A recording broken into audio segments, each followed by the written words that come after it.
Hi, Marianne. Just checking that you can hear me okay.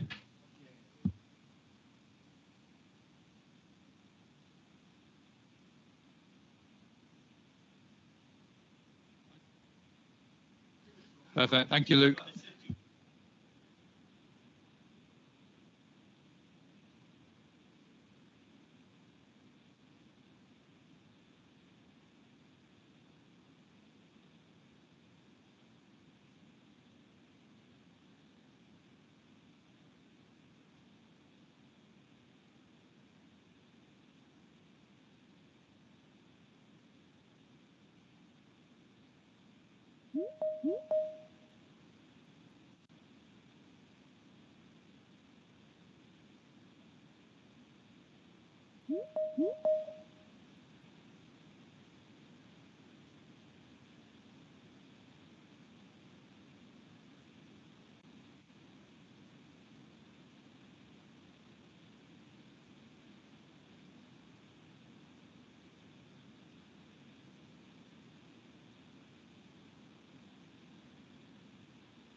Hi, Jiva. Just checking that you can hear us okay.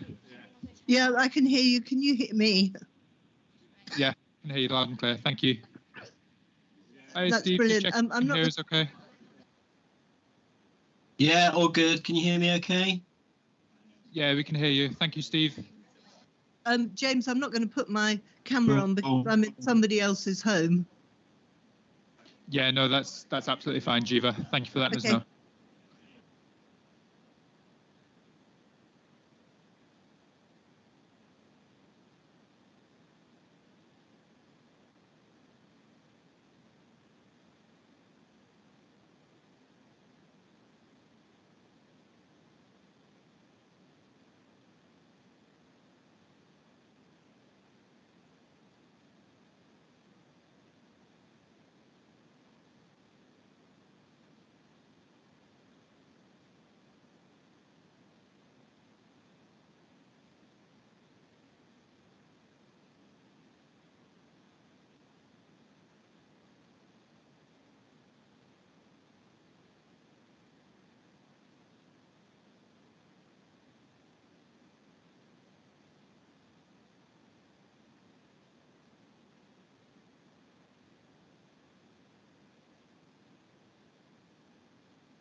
Morning, Anne. Just checking that you can hear us okay.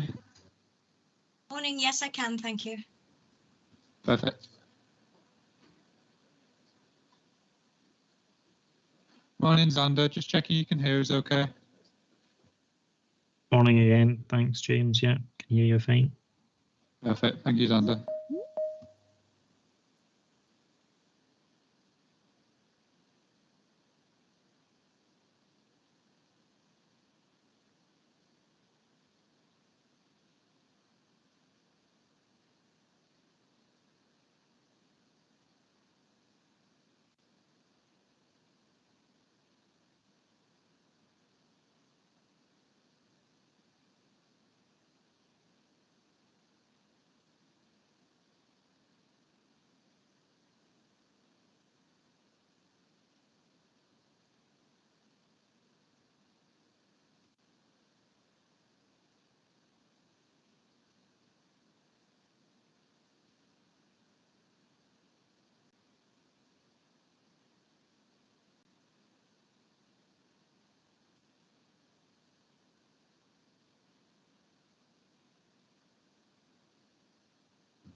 Morning, Fiona. Just checking that you can hear us okay.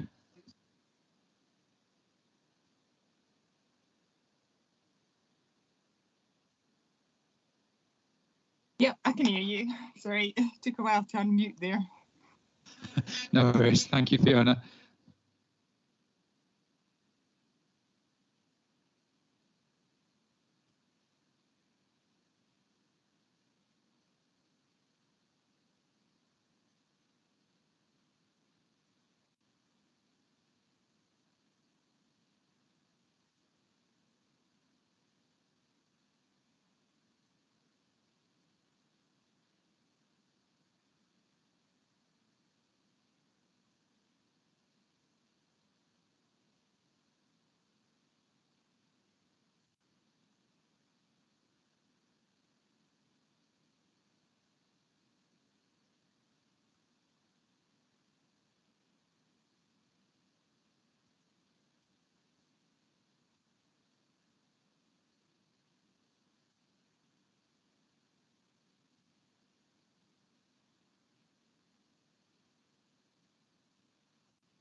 Right, good morning everyone.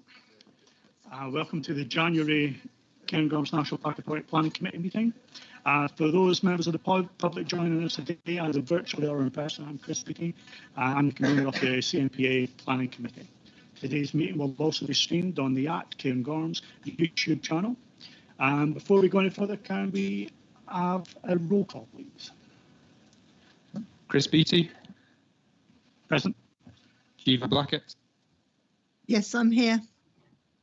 Sandy Bremner. I'm here. Peter Cosgrove. I'm here. Paul Gibb. Hannah Grist. Good morning. Russell Jones. Good morning. John Kirk. Bill Logan. Present, thank you. Steve Micklewright, Yeah, I'm here. Lauren McCallum, Morning. Eleanor McIntosh, Morning. Duncan Miller, Yeah, here.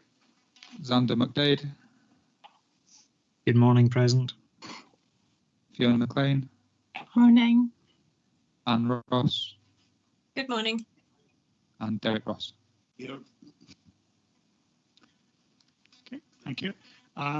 So to help move business forward effectively, can you keep your questions succinct and to the point and focus firmly on the clarification of technical or planning issues? Once we've moved into the discussion phase of an application, it would be helpful if members could indicate at an appropriate point if you are minded to put forward any proposal regarding the officer's recommendations. For members in the room, please raise your real hand to indicate that you want to speak. And for those joining us online, please raise your virtual hand. Can you make sure that if you're joining online, that you keep your microphones muted unless you're speaking, and that will help reduce feedback. So if a member wishes to pull together an amendment for a motion on any of the items today, a breakout room is available and the details are on your board memo. You will be joined there by Peter Ferguson. Thank you. Right. Item number 2. Apologies. Do we have any apologies? We do. No, yeah. That's fine. Just for the record, online members are Hannah Grist, Xander McDade, Anne Ross, Jiva Blackett, Steve Micklewright, and Fiona McLean. Okay, and Peter Ferguson, our legal advisor from Harper McLeod, is here in attendance. Thank you. So, item number 3, declarations of interest. Does anyone wish to declare? Sorry, Chris. Marianne's just asked if we can swap the mics. Oh, okay. Sorry, I'll go back. Item number 3, declarations of interest. Do any members wish to declare an interest? And if you do, can you please be clear on which item you wish to declare an interest, the nature of the declaration, and whether you will still take part in the item or you will leave. Lovin. I'd like to make a transparency statement on item 9 on the agenda. I'm a member of Highland Council who have approved the short-term light control area, an item that I have supported publicly for some considerable time. I will be leaving meetings with that item. Okay, thank you. Russell Jones. Yeah, thanks, Chair. Yeah, the same, please. I'd like to make a transparency statement. I've also spoken on this item at Highland Council, so I'll be leaving the room. Okay, thank you very much. So moving on now to item number 4, minutes. Oh, sorry, okay. Just yeah, for item number 9, potential register of interest that we've short-term let in the control area.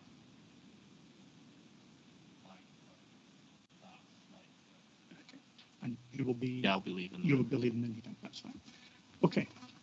Thank you very much. No one else? No one online? Oh, Lauren McCallum. Yeah, just the same situation as Duncan. We've applied for a short-term let license, but I will be staying in the room. Okay, you're staying in the room. That's fine. Right, no one online. So moving on to item number 4, minutes of the previous meeting from December the 8th and matters arising not covered elsewhere. Can I ask if the committee is content with the accuracy of the minutes on pages 1 to 7 of the Planning Committee minute? Are we happy to approve these minutes? And there are no matters arising that I can see. Are we happy there? Do committee members wish to raise anything? No? Okay. So I will take a motion to take the minutes from our confidential session on 8th of December at the end of this public session. Are we agreed? Great. Sure. Right, so we'll move on now to item number 5, which is an application for detailed plan permission 2023/0004/DET, change of use of land for siting of 25 lodges, the access road and landscaping at the site of the dry ski slope in Grampian Road, Aviemore, Highland. This will be introduced by Gavin Miles, our Head of Strategic Planning. And the officer recommendation is to approve subject to conditions. Gavin, would you like to start your introduction? Thank you. Yes. Can I just check? Can everyone hear me clearly? Yeah, good. So you can see this is the application site outlined in red. It's at the southwestern end of the land owned by the Aviemore McDonald Resort. You can see that there's the lock on the other side of the A9, and there's the footpath link to Craigellachie underneath the A9, just to the south of this site. And you can see that the existing lodges in woodlands to the south of the site, just on that plan.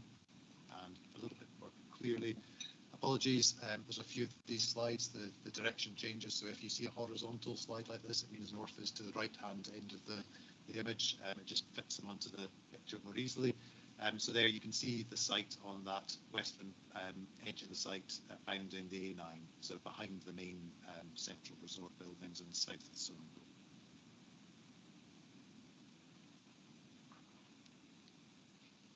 That's the aerial photograph, correctly aligned with north to the top this time, showing the site. So you can see that to the north end of it, there's the knoll that used to have the dry ski slope on it.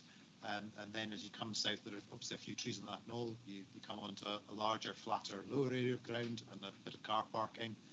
And then as you move further south, you come to the large play park area. It then runs along the edge of the trees on the eastern side, just cuts out the existing lodges into a sort of boot here almost at the southern edge that has got trees in it, and there's a small area of ancient woodland within that, the red line there, although none of the application actually, the development proposed actually crosses into the ancient woodland area. And you can see the one of the two ponds quite clearly at the southern end of the site there on the southwestern edge. So this is the proposed layout. So again, north is to the right. So if we start at the top left-hand corner, which would be the southwest corner, you can see the main pond and the other smaller ponds to its south. You can see that there are 3 lodges at the very south or left-hand side of the picture. 2 of those lodges are definitely on the site of trees which are not shown on that plan, and I'll speak about it as we go through the presentation. There's a road which comes in from close to where the current car park is into that site, I suppose looking towards where currently the play park is, and then branches with a branch heading south down to serves as a kind of a row, and then lodges into on the higher ground where the play park is and beyond that. And then that road also arcs around towards the western edge of the site, and then around the lower area of ground and up to the top of the knoll, with lodges around that and on the top of the knoll and the sides.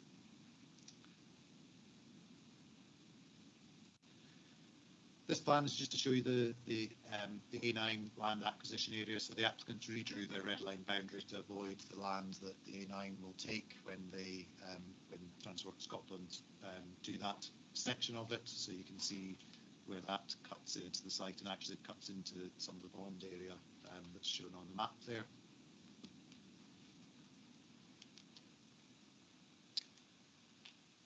This plan shows the outdoor access plan for the site, which is quite important. As members will be aware, the core path runs through the site just now across that main grassy area of ground.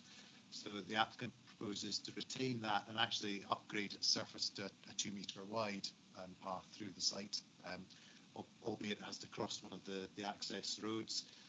There are clearly a number of other paths linking lodges proposed on the site, and the permeability of the site will still be there. It's just there will be lodges there as well and other formal paths.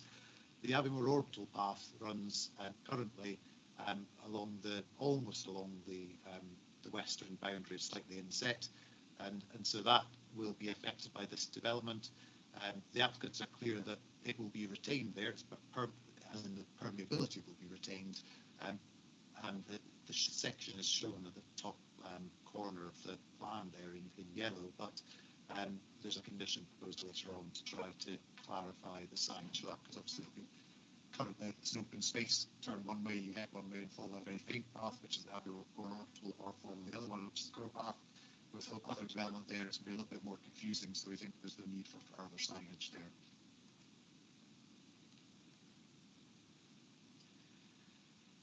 this is the proposed landscape plan for the site, which you'll see the report says is just inadequate. There's a couple of reasons for that.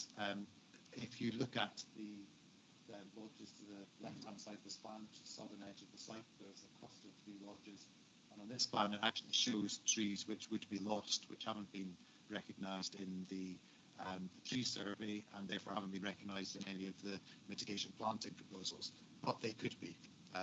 So the landscape plan doesn't provide enough detail about the tree planting specification or areas of grassland or how they're going to be planted and managed.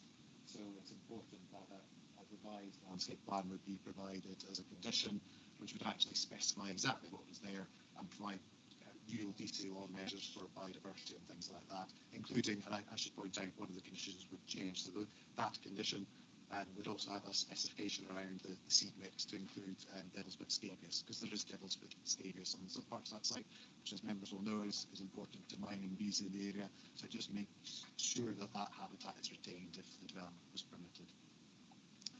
I think the other areas to point out are that what appears as like green hatching there are areas which are have potential surface water flooding issues in them.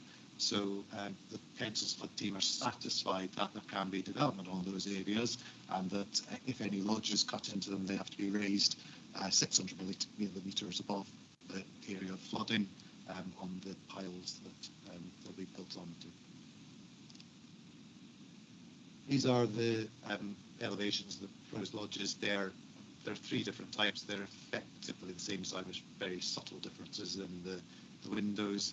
And then there's also a final design which it's not terribly clear there, but the bottom floor is definitely designed to be fully wheelchair accessible on those ones, and therefore access to them will also be accessible by wheelchairs. I mean, all of the lodges do have accommodation on the ground floor level as well, so they'd be suitable for a range of people, but obviously people are expected to walk from their cars parked in one area to the lodges. These are some photos of the site. So this photo is taken looking northwest. So on the right-hand side, you can see the knoll, the grass, sledging area, containers and sheds on it. You can just see the swimming pool building above it in the distance. You can see the flat area, and the play park is just visible at the left-hand side there. And you can see the trees with the A9 behind them. In some of these photos, you might even be able to see a vehicle on the A9 through the trees. This is from the northwest corner of the site, looking southeast. So you can see the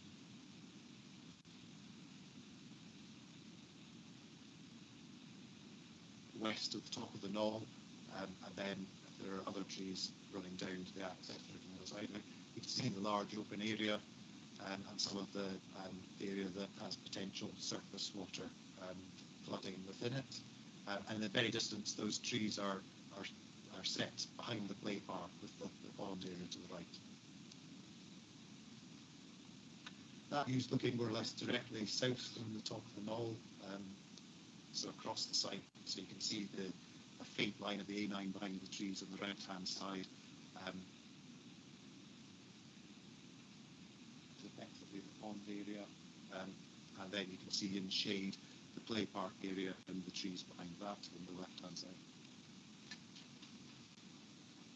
That's looking from the knoll down to the resort hotel buildings. So on the right-hand side of those trees, there'll be some lodges, and then there'll be a single lodge behind those trees towards the swimming pool. So that's a view looking the opposite direction effectively. So there'll be one lodge on the right.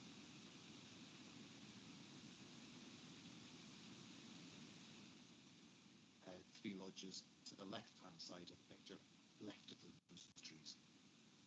With, sorry, 2 on top of that now as well. Centre of the site, more or less, on the western edge, looking back to the knoll, and then the hotel in the background, and you can see the swimming pool building at the left-hand side behind the high ground. And that's looking across the play park from the eastern side of the site. just south of the play park area where there's this area is fenced in, so on the right hand side of that you can just see the edge of the pond. You can see there's a couple of bird-hide buildings, one more or less top central one to the left there, and then another slight knoll that they sit on with a few trees on that and then trees behind it. And that's looking back to one of the bird-hide buildings, and it's the site of those two lodges I mentioned to the south that are going to lead to the removal of trees, which hasn't been recognised in the tree assessment of the tree plans. That's looking from the site of the third of those southern three lodges, which more or less sits on the footprint of that building and some of the ground in front, with those other two lodges going into the trees behind it. And that's effectively the run of trees which those lodges will affect. So most of birch, a couple of willow at either end of it, and an aspen too.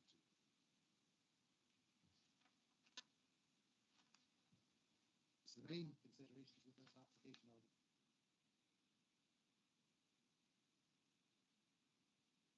are mixed-use site. There's been a master plan which identified the potential for lodges within this area in the past as well. Clearly, the development is going to bring further visitor accommodation to the area at I assume the upper market end, given the design of those lodges. There'd be an economic benefit from that to the area, some employment within the area added to the existing accommodation within the resort there. Then the design, layout and landscape impacts. Now clearly the buildings themselves are relatively attractive lodges, although fairly simple. Dark wood design means that it'll help them sort of appear slightly smaller, less visible than white buildings, for example. Helps them blend a little bit. They are quite tall buildings as well, so they're substantial within that landscape, so it will certainly change it. The layout is, I suppose, sensible, but it certainly maximises the number of lodges that it can get onto that site. And clearly down at the southern end, it intrudes into an area of woodland, although not into the ancient woodland and Bendry area, which is slightly further to the southeast of where those lodges are going to be located. But overall, there's some capacity for them, and with additional planting to kind of maintain and actually strengthen the woodland setting of those, they could fit into that landscape reasonably well.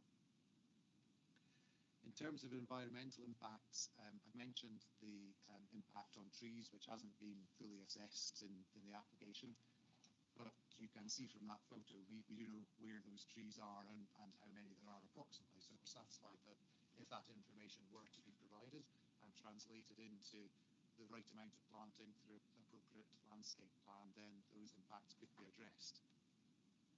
There are some other, I suppose, issues of tension around those trees, partly because some of the footprints of those buildings encroach on the tree protection zones, but the intention is to use screw piles for the foundations so that they're screwed into the ground and they can avoid root protection zones, so that the actual footprint of the building doesn't need to affect the root protection zone if there's a slight overlap between them, because the piles can avoid the roots. Similarly, the paths on the site would require protection around root protection zones as well, just to make sure that those trees are not damaged by the development. And there's also a condition requiring that they provide further evidence that none of the services will affect protection zones as well, because there's one point at least where it appears that the channel for services would come through the protection zones. So we brought down to provide details on how they'll avoid any damage to trees. The site just now is actually mostly fairly heavily mown grassland along where there aren't the denser areas of trees to the south. So there are a few areas along the western boundary and on the knoll that are currently a slightly more semi-natural grassland. That's where there is some Devil's Bit Asterias, so there's potential for mining bees within that area, and it provides a reasonable habitat within that area for insects to use.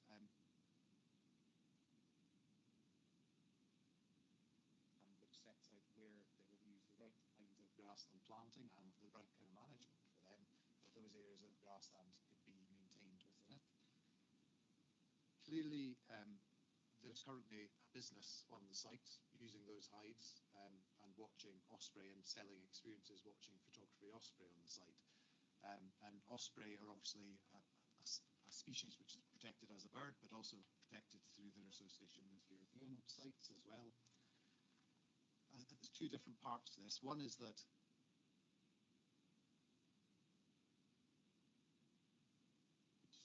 probably the fish would run out in that area, so the osprey probably wouldn't fish there. We know that osprey are very opportunistic and will feed wherever there are fish, so the loss of that wouldn't have an impact on ospreys within this area. There are plenty of other places for them to fish. The business, though, obviously would be displaced if it's no longer able to operate on that site. There are other osprey watching businesses within the Strath, and it's a tenant. This is not related to environmental impact. We don't consider the potential loss of that business is significant given the change in things on the site. The site obviously has potential for other species to go through it, but we need to bear in mind it's popular to dog walkers and other people walking through it. It's fairly highly disturbed. It has a play park on it, so there's a fairly high level of disturbance there anyway. So we're satisfied that the initial survey of the site, which said that yes, there's foraging habitat for other species, they aren't very likely to be living on it, so they may pass through it. And actually, they would probably continue to do that if the development were approved as well. The impacts on outdoor access are actually relative to the street. Obviously, changing character of the site, but the core path will actually be improved. It will probably be clearer than it currently is through its construction and with appropriate signage through the site. There will be other paths created as part of this, which residents or people staying in the caravans would use, and members of the public could use. The Abbey Moor Orbital Path is the area that is a little bit more complicated. That's currently a grass line effectively through the site, and then follows a narrow strip behind the swimming pool and other buildings further north of the site. Clearly, people would still be able to walk through the site and will be able to follow the road and paths on the site. But as I explained before, the obvious line will now be more complicated other than by following the road. So there's going to have to be some careful signposting so that people know where the orbital path goes. And probably what would be sensible for the applicant would be bring in a proposal that then shows exactly where the path to lodges it follows to the north of the site is, how it can make sure it improves that section of path out to the site towards where it carries on to the north past the rest of the resort. So there's a condition of impact too. The loss of play facilities is a slightly more complex thing. That play park is a private play park for the hotel, but it's open to the public as well. We've clearly got policy within NPF 4 within our own local development plan that looks to minimise the loss and make sure there is play facilities within the area. The applicant has said that they intend to move that play area to another part of the site, but they haven't identified where yet. However, there are plenty of other locations within the site that would be as good or potentially even better for a play area of that size and sort of quality. Your mic's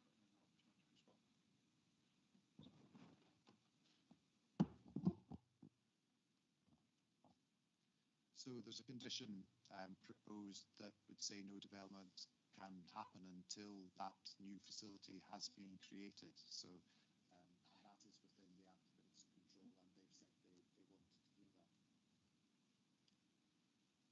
Finally, onto access and servicing. Obviously, the access comes off the existing private road within the site. The transport planning team are satisfied that that road is safe. The roads are wide enough. There's sufficient space within them.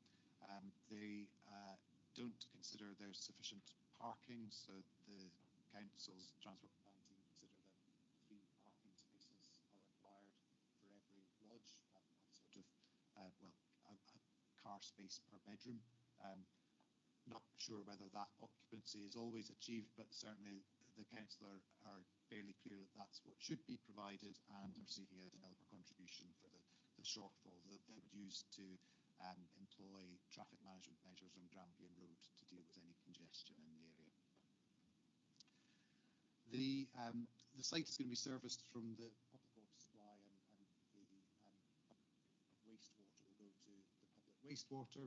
Clearly, surface water drainage has been identified as a potential issue which influences where some of the infrastructure can go. The council's flood risk team are satisfied with the drainage proposals, which is effectively the ground is fairly free draining in its own right, so the surface water drainage issue that's identified on maps, the water does drain from that area fairly quickly, so council are satisfied that the drainage strategy is sufficient, but are looking for details on how any SUDS area within that wetter area to the north would be formed. I'm being very clear that there should be no ground raising as part of that. So if there's going to be a SUDS area there, there's no bunds to contain it. It's within the natural contours of the ground so that the site drains freely across it as it currently does. So with all that, and with a large number of conditions to deal with all the issues that we think require further detail, to be clear that it's acceptable, we recommend approval. Okay, thank you, Gavin. Do committee members have any questions of clarity for Gavin in relation to this item? Derek Ross. Thank you, Chair. We saw photographs of the site, but we didn't see photographs at all of the ponds. I would have liked to have seen some, to put it into context. Gavin, do you have any? Sorry, no photographs directly of the ponds. I can show the aerial photograph again. The ponds are not going to be changed through the development, so there's no proposal to change them. No, but it's to see the context.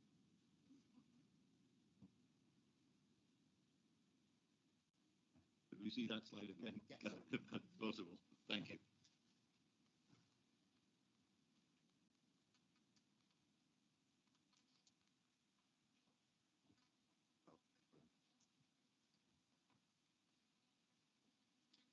So you can see the larger of the two ponds is easier to see directly on the screen there at the sort of southwest area. And you can see the shadow of trees just on its bottom left-hand side. Then you can see the ground down there has been fairly heavily modified at various times, so they're artificial ponds. And that aerial photograph is showing, I think, a point at which someone's been doing a bit of digging. The other pond is slightly, if you can see, there's a small square, almost the centre of the bottom area, which is that shed. And immediately to the south of that, it's hidden by the shaded trees there, but there's another area that's wet and sometimes a pond and probably sometimes partly dry. And are both ponds stocked for Hungry Osprey? I think only the larger of ponds is stocked, but I don't know for sure. Thank you. Okay, thank you, Derek. Next up, Peter. I have two questions. The first is that the Highland Council Tree Protection, the Highland Council Tree Officer raised serious concerns about the proposal. Are we comfortable that the recommendations that you've asked for clarity on would address those concerns? That's the first one. I'll let you answer that. Yeah, so the Highland Council Tree Officer picked up the points that I mentioned, that conflict with those southern lodges, and you can see the trees which are going to be removed. It is effectively that line of trees. The other trees are shown in the plans. There's ground behind them that doesn't have trees on it, but we would want to know exactly how many trees are going to be affected by the development, and that's why the condition is there, because it's important that then we know that, so that translates back into whatever planting is proposed and it's appropriate and we have the right numbers of trees. It may well be that the applicant comes forward with much more tree planting proposed than would be required through a just mitigation of the loss of those trees. It's going to be a relatively small number of trees that will be lost to that part of the development, and there's plenty of scope for planting across it, but it must at least meet that 3-to-1 ratio of planting. And sorry, and finally, in relation to the other points, that's more about some very subtle overlaps. I suspect the tree officer didn't consider the Sue Fenbrennan screw foundations when they were applying to that. But the issue of paths crossing the protection zones is clear, and there are ways of protecting against damage. And my second point was really one of clarification following the discussion that we've had, and that is about planning condition 10 and the times that you've left. I don't know if you want to say something about that. Yes, we've been overcautious in our time period for Osprey, so we will reduce that back down to the correct time for the Osprey season. Thank you. Okay, thanks very much. Jeeba, you had your hand up, but it's gone down. Do you still want to ask a question? Well, I'm just a bit concerned that there've been quite long silences in Gavin's presentation, and I don't know whether that's because he wasn't saying anything, so I didn't miss anything, or whether he was turned away from his microphone and I might have missed something, and then I wouldn't feel able to continue to take part in this decision. Okay, do we have an answer for that? Did anyone else online experience the same thing? I'm getting. Oh, go on. No, we're probably going to say the same thing, Steve. That when Gavin turns away, it's quieter. But I felt I heard everything. Yeah, same here. Yeah, I felt I heard everything as well. It got quieter, but I did hear it. Thanks. I think I might not take part then in this decision, and I'll leave the meeting and rejoin and hope that sorts it out for me, because I think I might have missed chunks. Okay, thank you, Jeeva. Next question, Russell. Hey, thanks, Chair. Gav, could you just clarify, you were saying something about the orbital path. I'm not entirely aware of where the orbital path goes at that area, but does this interfere with it at all? Can you clarify that? Yes, it does. I'll just get. In fact, it's maybe easiest to show it here. So at this point, the Aviemore orbital path is more of a line that people walk across the ground rather than a very clearly defined constructed footpath. So if you can see where the pond is, and immediately north of the pond, there's a kind of dark line shadow of a fence, and then almost running, I suppose there's a faint line which is where people walk on the core path, almost diagonally up to the car park. So the Aviemore orbital follows the bottom and left-hand edge of the site, which the applicant also proposes to upgrade to the 2 metre wide, which is the core path. So the Aviemore orbital joins the core path at that corner of just to the northwest of the pond, and then where the core path heads diagonally across the car park, the orbital heads up to the left of the trees on the left-hand edge of the site, up that sort of almost valley with little scoop in the ground that was shown in a photograph later. And then the path becomes a little bit more defined up at the top left-hand corner because it's focused into those trees around the back of the swimming pool building. So it's a faint path in that area. So under the proposals, arguably there will be an easier route because there'll be a range of footpaths and the road that people can walk up that bit of ground to. There's then a footpath that will be constructed to lodges, which then links to where the Aviemore orbital path comes into the site. But just now, if you look from either area, there's a fairly defined bit of ground that you walk along that's open, and you can choose to walk on the faint footpath or off on the grass. But it's fairly clear when there are lodges there and other roads and infrastructure, obviously it'll become more confusing. So there's going to have to be some clear direction from the top of the site and that point where the core path is to direct people between the two appropriately. And so is that part of our conditions that we're saying that they should basically improve the Aviemore orbital footpath? There is an opportunity to do that then. We're looking for proposals on how they'll manage it at the north and through the site. Okay, thank you. Okay, thank you, Russell. And next we have Lauren. Thanks, Chair. Yeah, I've got two questions actually. One is around the traffic management. Can I just get a clarification around how the index-linked car counter will actually help ease the traffic management to the site? Because I don't think I quite understand how that's going to help. So that it's not that the car counter isn't excellent. The council are asking for a contribution towards because of their lack of parking spaces, and they have said that they would use it to install electronic car counting devices in Granview Road, which will help them manage traffic. I don't know any more about that than that. But. Okay. Yeah, traffic management is still not very clear to me. The second question I have is around the play park. I know in the condition that we said that they need to identify where the new play park would be, but is there a stipulation or a condition where they have to identify it but also have to commence building? I guess my fear is that they can identify a piece of land but it never actually ends up getting built for years, so the community are left without a play park. Yeah, I think the actual condition is for its delivery. Yes, condition 2. Yeah. Okay, thank you, Lauren. Next, Kenny. Thanks, Chair. Well, my one point was about Lauren mentioned to do with the play park. I think that's essential, but we've obviously covered that. And the other one is to do with car parking. Clearly, the development of the site takes away a fairly substantial car park, which, as far as I understand, is used not only for the hotel opposite, but also for a number of people using access to Craigellachie. If that goes, what is the provision for car park? I mean, I know there's car parking provision for the lodges, but that's not who's parked in the car park in the pictures we saw earlier. Where do they go?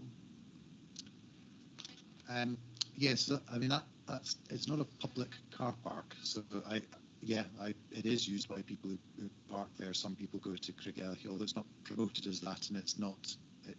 There's no requirement for the resort to keep it open as that. There's clearly plenty of other parking within the site that people could use. So I don't think that is an issue. The official route to Craigellachie isn't actually from there. It's from the youth hostel area around off the site. So I don't think that there's any need to pick that up unless we put something into the condition on access, which just requires the information on access to be provided from other parts of the site as well, so that orientation, so that people are parking in other locations, they know how to get to the core path, etc. Okay, are there any other questions from anyone? No one online? Okay, so we'll move on. Now we have I'm good. Sorry, yeah, okay. We have a presentation from the objector. Is it Tessa Jones of the Badenoch and Strathspey Conservation Group? Ms. Jones, you have 10 minutes, and I'll give you a bit of warning when you get to about 9 minutes.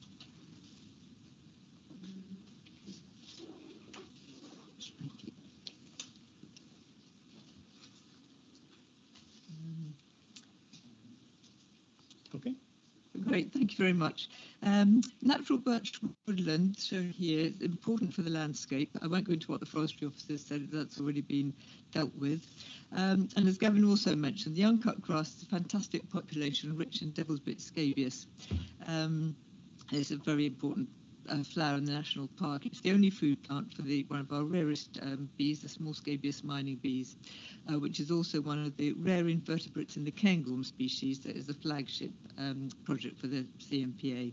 And the Blaeberry bee, another Scottish Biodiversity List bee, may also be present on the site.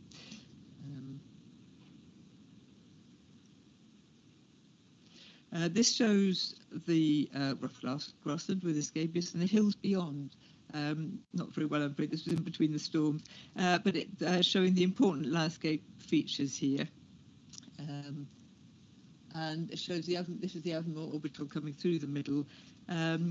We're concerned that this represents overdevelopment, with green spaces being squeezed in Aviemore, for example, with the Ponyfield and Dalfaba being constructed at the moment, and impacting amenity and people's health and well-being. As the council has stated, the Community Council has stated, the two-storey lodges will impact views to and from Crugellicky, and many objectors have claimed that Aviemore doesn't need more holiday lodges. This is at the east side of the site, and this shows more amazing populations of scabious. This shows their flowering and seeding heads from last year. This is a female small scabious mining bee collecting pollen. In Scotland, it's only known to collect pollen from devil's bit scabious, and is one of our rarest bees. There are cumulative impacts of development in Aviemore on scabious and the bee. These include the Ponyfield, where it's under construction, Dalfaba, where it's under construction, and also the Aviemore Oakwood caravan site, where the site's being totally destroyed. No invertebrate survey was required for the application, yet the site is in an important area for invertebrates, as well as just across the A9 from Crugellicky National Nature Reserve, that's renowned for its invertebrates. So we're concerned that you're being asked to make a decision in the absence of material information on biodiversity. There's a few examples of other important species on scabious.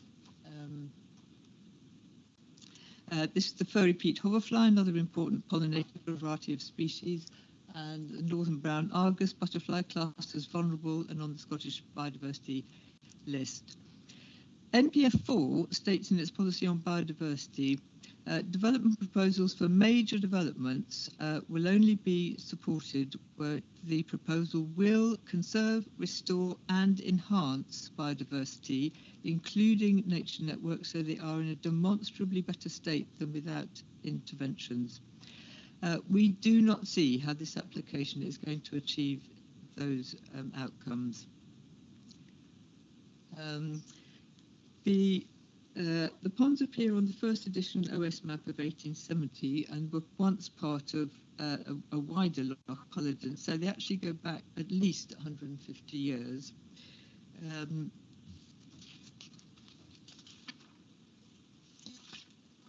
The application will position lodges close to the ponds. There will be no fence to separate the ponds and no attractive photo background and no hide, so it is incompatible with a successful nature-based business. No more stocking of the pond would have adverse impacts on ospreys, including birds associated with designated sites. And RSPB has pointed out that that insufficient information has been provided on impacts on osprey.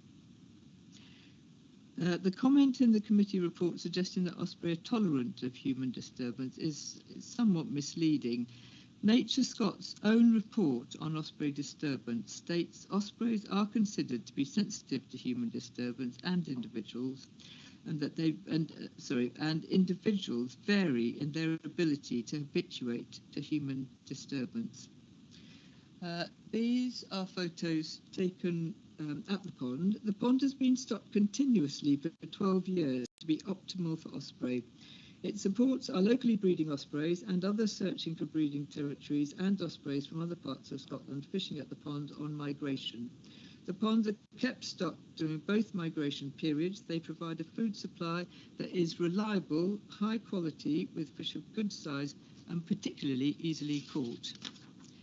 Thanks to the business, there is information on known birds. So AU6 is a male at 2 local sites, about 10 years old, and Lochgarten's most famous female, EJ, was photographed numerous times feeding here. It is a key osprey fishing site where you can get even 8 birds at a time queuing up to feed, and it is not territorially defended. Other feeding sites are under pressure, including from climate change, and salmonids in the Spey are in crisis. So, for example, Loch Var, Loch Indorb, Loch Pitiulish are all under various pressures that are possibly making them more difficult for ospreys. Of course, the stocking of the pond is not guaranteed into the future, but uncertainty applies to natural feeding grounds for osprey with climate change, changes in recreational behaviour and new pollutants. The salmonids and the spay are in crisis, and there's very little we can do about it, whereas the stocking is under human control and it's within our powers to assure its future. So on this aspect, for osprey and otters, the desirable outcome would be taking away the lodges that are close to the ponds, retain the fence and the hide, and enable the business to continue as it is. Breeding kingfishers use the pond also, feeding on minnows. The preliminary ecological assessment states an ecological impact assessment is necessary, and this is to inform the CMPA. No EIA has apparently been done, and impacts on kingfisher, as one example, would have been flagged up in an EIA.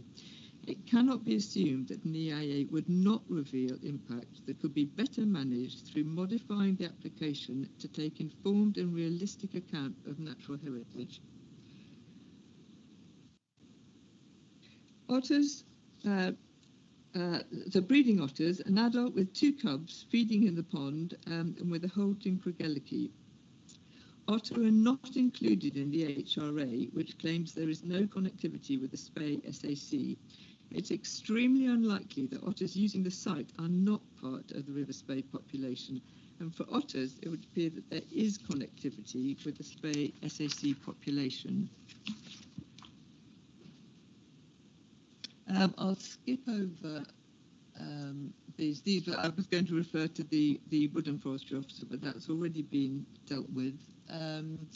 The ancient woodland inventory, NPF 4 states on that development proposals will not be supported where they result in adverse impacts on the ecological condition of ancient woodlands, and also that there should be no adverse impacts on native woodlands of high biodiversity value. So from the information we have, it's not entirely clear that there aren't going to be impacts.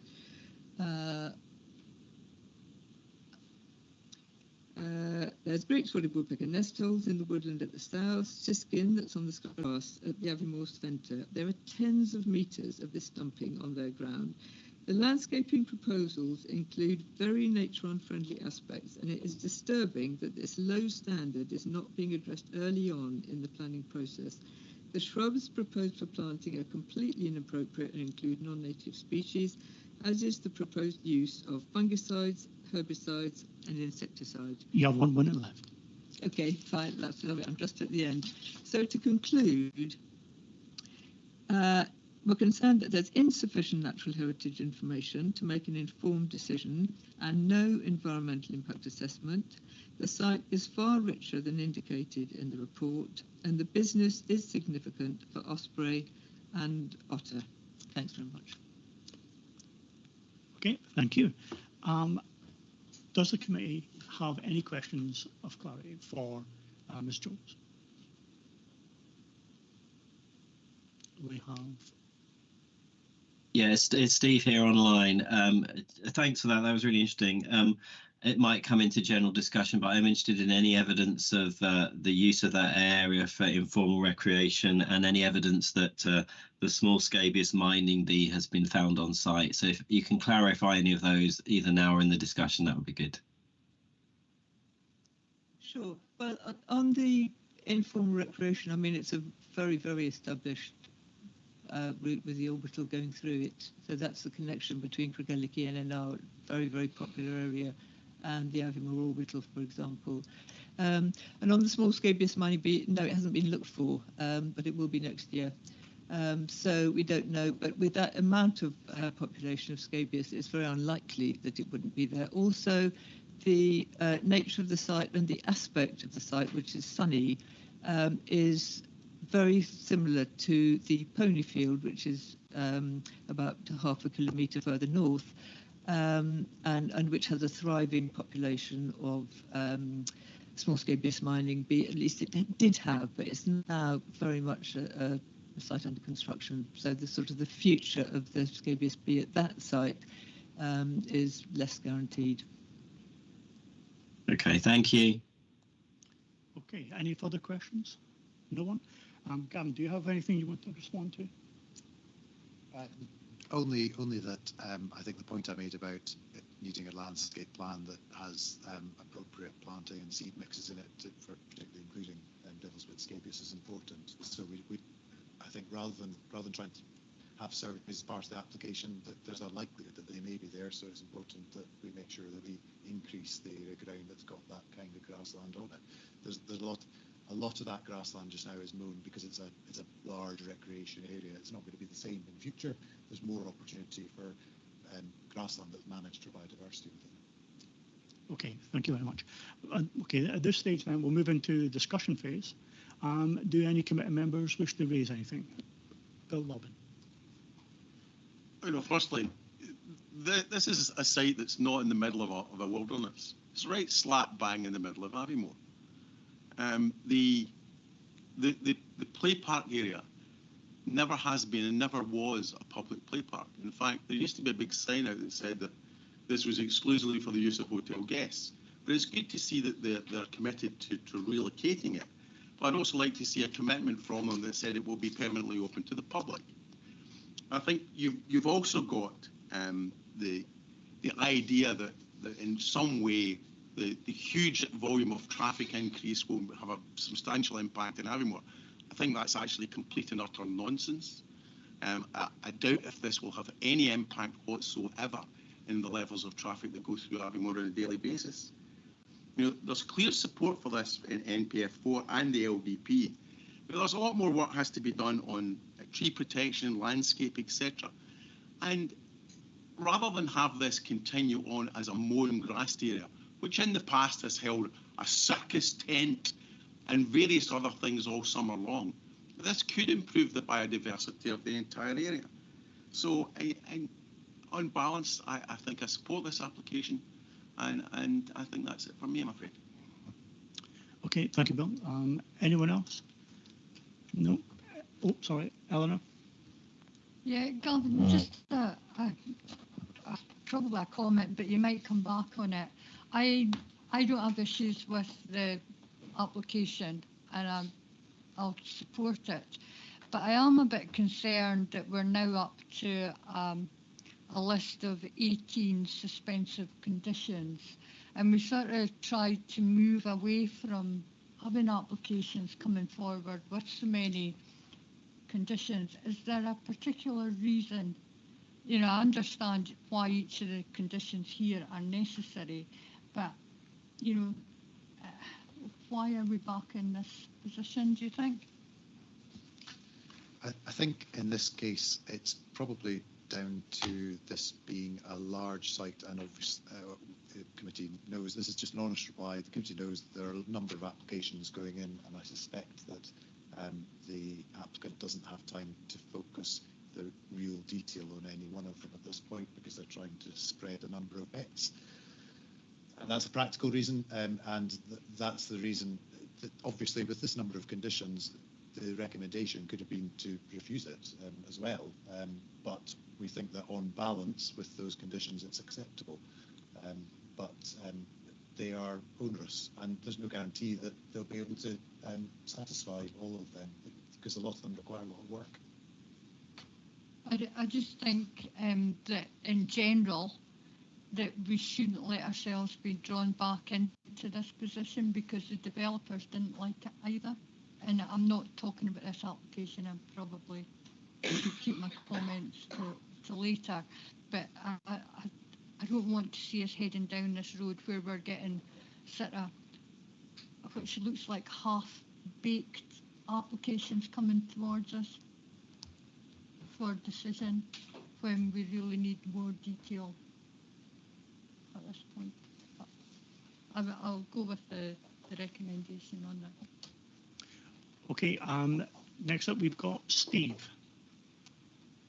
Yeah, thanks. I think Bill's comment about the play park committing to kind of general public access is a really good suggestion. But I am worried. I know Aviemore is surrounded by some beautiful landscapes, but I am worried by the amount of development and reduction in green space in Aviemore itself. So that's a worry. But I'm particularly worried about the mining bee, particularly because it is a species of kind of conservation concern and it's covered in the Cairngorms nature plan. So I am worried about that potential loss of habitat, though I hear Gavin's remarks around trying to enhance the habitat there. So I'm hoping that we can get some sort of clearer condition on that or commitment to that if we can. Okay, that's great. And next up we have Fiona. Yeah, I suppose my concern is the scale of this development. If it had been a wee bit further back from the pond, and it retained the habitat for the scabious mining bee, or more of the habitat, I would be absolutely, content with it. But for me, if the NPF 4 says that the proposal should conserve, restore and enhance biodiversity, I really don't think that's happening here, because the impact on the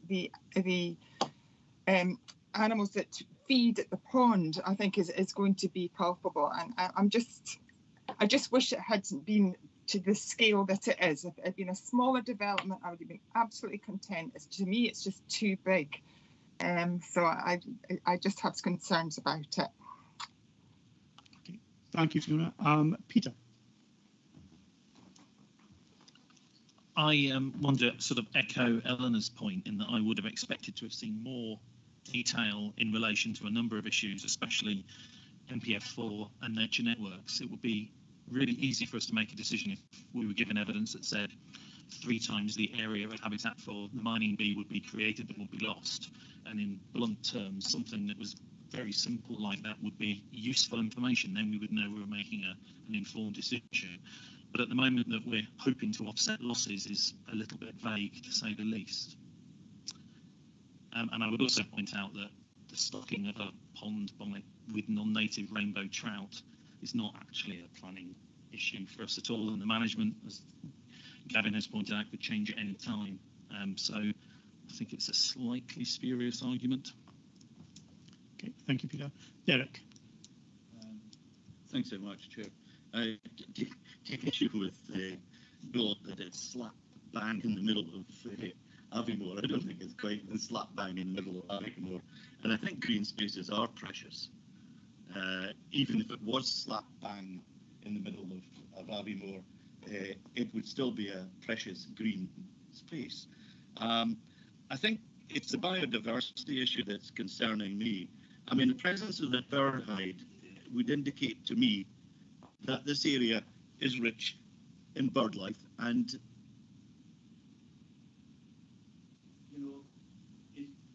I don't think we've got enough guarantees that won't be affected by this development. And I agree with Fiona that it's the sheer size of it that's concerning as well. Okay, thank you, Kenny. Sorry, Derek. Kenny.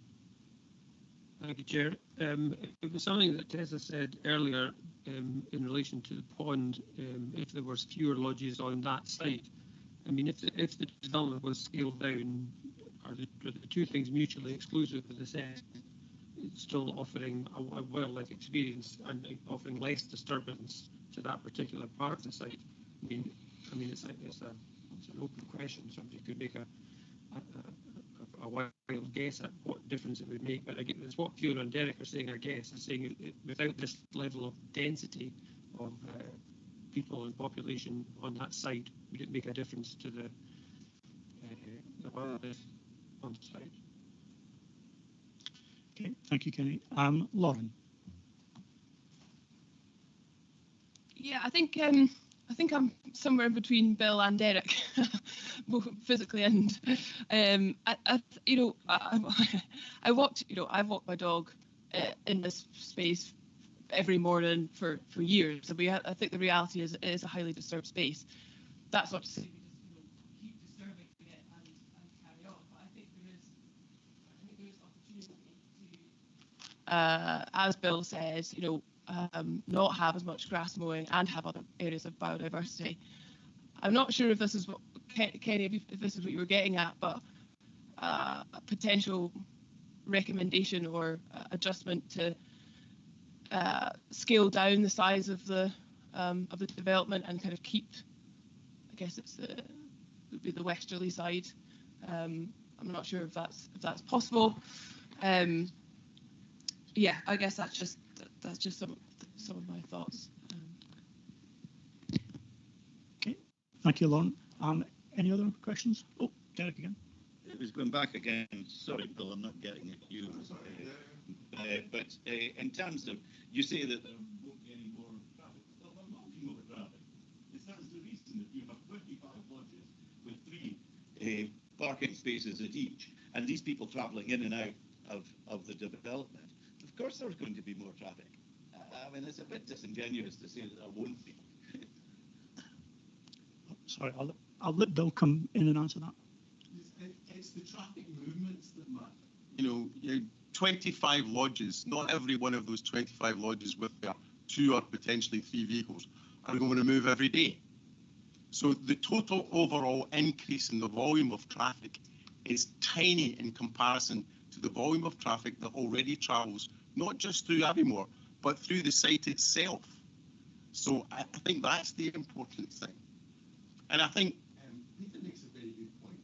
Is the idea that we feed a non-native species to ospreys a good thing or a bad thing? And the developer would be quite within their rights to stop the whole operation of feeding the ospreys effectively, and to basically strim the entire site from one end to the other, destroying any biodiversity there is. And I don't think we're in a position whereby we can turn around in a planning application to tell the developer it's okay if they cut out, let's say, 5 lodges. They've applied for so many, and that's their application. I think the option is either to accept or to refuse it. Okay, thank you. We've got Lauren and then Anne and then back to Derek. Oh, sorry, yeah. I mean, I have to agree. I mean, we've got the application in front of us. Well, you're absolutely right there. It's not for us to say whether we can cut out lodges. We've got an application. Some people have expressed the opinion that there are too many lodges on the application. So if that group of people think we reject the application. But you know, it's not for us to play around with the application. You're absolutely right there. Thank you, Derek. Lauren and then Anne. Sorry, yeah, when I was contributed the last time, I got just slightly distracted. I think I am just to echo Eleanor's points. I think I've sat on the planning committee for 8 months now, and I've never seen an application with this many recommendations. Sort of, you know, and clarity and detail being asked for. That does make me a bit nervous. Just the level of recommendations that have been put forward. You know, well, I guess it makes me feel a bit nervous about the overall application. I know this is something that we've talked about, and you know, the Community Council have raised this as well, just around staffing accommodation. Now, obviously, McDonald's do have a staffing accommodation block, but with an extra however many beds, I think it's 162 or 168. You know, how are we going to facilitate that? Because at the minute, as we know, we are still struggling to be able to have the pubs and restaurants open. So I guess it's just additional stress. And so, yeah, I just would like to hear more evidence of how McDonald's are going to facilitate attracting the staff that's necessary for the 25 lodges. Thank you, Lauren and Anne. Thank you. I put my hand up because the sound is coming and going. And when people are speaking, can I ask that they speak into the microphones, please? Because I've heard the conversations, but only just. People start talking and then the sound goes, the sound comes back. Is there something you can do about that, please? But I'm listened to it with interest, and I have to support Bill in this. I think we have to look at what we've got in front of us, and I'm happy to support Bill. Okay, thank you, Anne. Steve. Yeah, thanks. If people could lean into the microphones, that would be really, really helpful. I'm really, really uncomfortable about this particular planning application. I think Fiona hit the nail on the head when she described the sort of size of the application and the impact of that. There are a lot of conditions which I'm really uncomfortable with. It feels like an application which isn't really satisfactory, and I'm feeling that I would struggle to approve this as it currently sits, and I think we should go back to the developer and ask for a revised application which is of a smaller scale and answers a lot of the questions that are in the conditions, because I would have hoped that a lot of those conditions could be answered in a better revised planning application. Thank you, Steve. John. Thank you. I agree with Eleanor what she said. It would be pretty foolish if they didn't keep stock in this pond. I would have thought it's a grand selling point for anybody coming to a lodge to have the osprey coming in about. I think we all realise that the fishing industry and the spade, salmon are down, so anybody that's doing to help is a big plus point, and I think visitors would definitely appreciate that. I'm inclined to agree with Bill that it is a valuable bit of ground for them, I can understand, and there'll be less and less letting places, I think, with the new bill coming in, and I've been inclined to support it. Okay, thank you, John. That's a real mixed picture there. I would say there's maybe enough people with reservations to, if they want to put forward a motion to refuse. Do we have anyone who wishes to do that? Okay, yeah, I've got Fiona.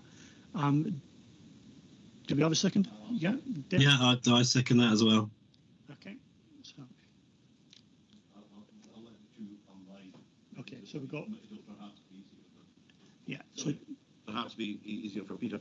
Can I just say it at this point that if Anne Ross hasn't heard some of the debate because of that, I don't think she can take part in a further chair. I mean, I mean, it's clearly for you to determine on that. But I would say that, you know, that if someone hasn't heard the whole debate, and Anne has said that she hasn't heard the whole debate. That's not what she said, Derek. Yeah, she did say she was managed to follow it, but it was very low. Okay, so, okay. Right. So, do we need to separate? Yeah. Okay, so could you stop the live stream? We're going to stop for 10 minutes while Fiona and Steve speak to Peter. Okay, thank you. Anne, do you want to speak? Yes, I did. I would actually, on the back of what Derek has said, I said that, and I put it in as that Lauren was fading in and out, but that I had got the gist of what was being said, that I'd heard most of it. But I was asking for people to speak into their microphones. But if I have to step out, then I would say others has, because Steve has also said he's had problems hearing the discussion, and could people lean into their microphones. So either if I'm out, then I would say Steve is as well. Yeah, and I agree. I think I heard enough, and there were occasional dropouts, which were frustrating, but I definitely got the flow of the conversation adequately enough. I think we were probably losing the same things, Anne. So therefore, I would say that from my perspective, I can only speak for myself. I will remain. Thank you. Right. Thank you, Anne. Is it? Yeah.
Quick question. How long have we got before we reconvene? Because I'm desperate for a cup of tea here. Have we got another few minutes?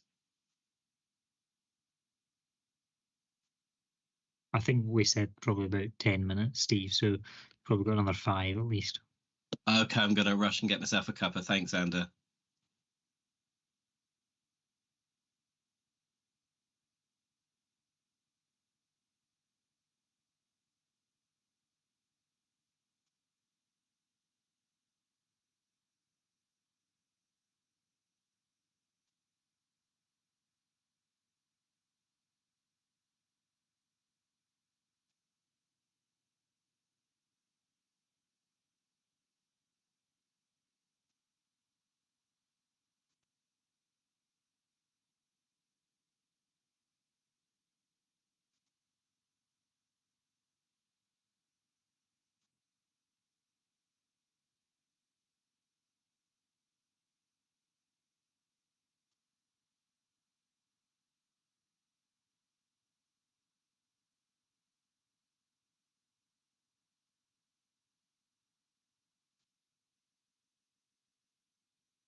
James, we're missing Anne and Fiona.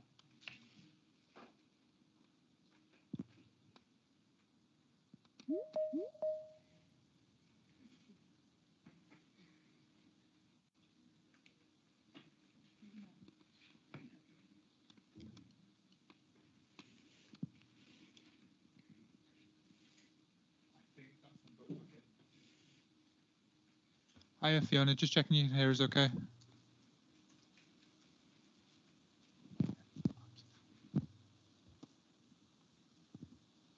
Hiya, Anne. Just checking that you can hear us okay. Yes, thank you.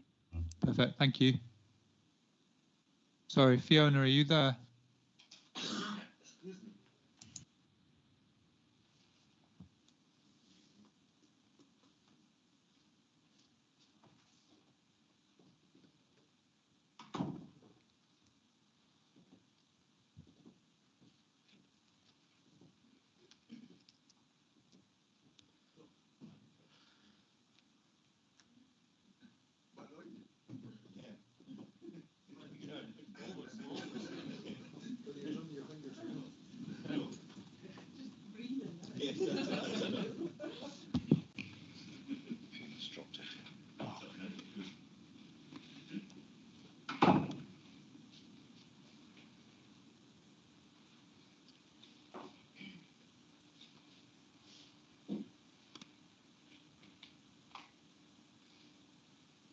He could do one of these things better than we do in Parliament.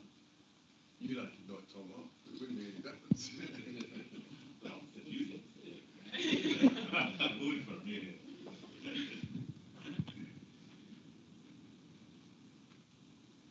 Here it comes.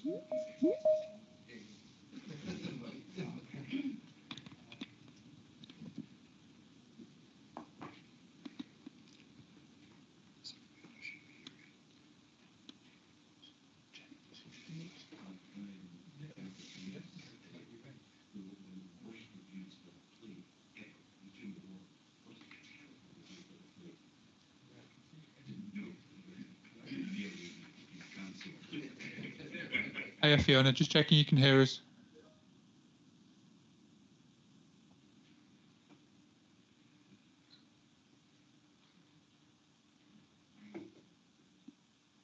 Sorry, Fiona, are you able to hear us now? Or? No.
That's it working now?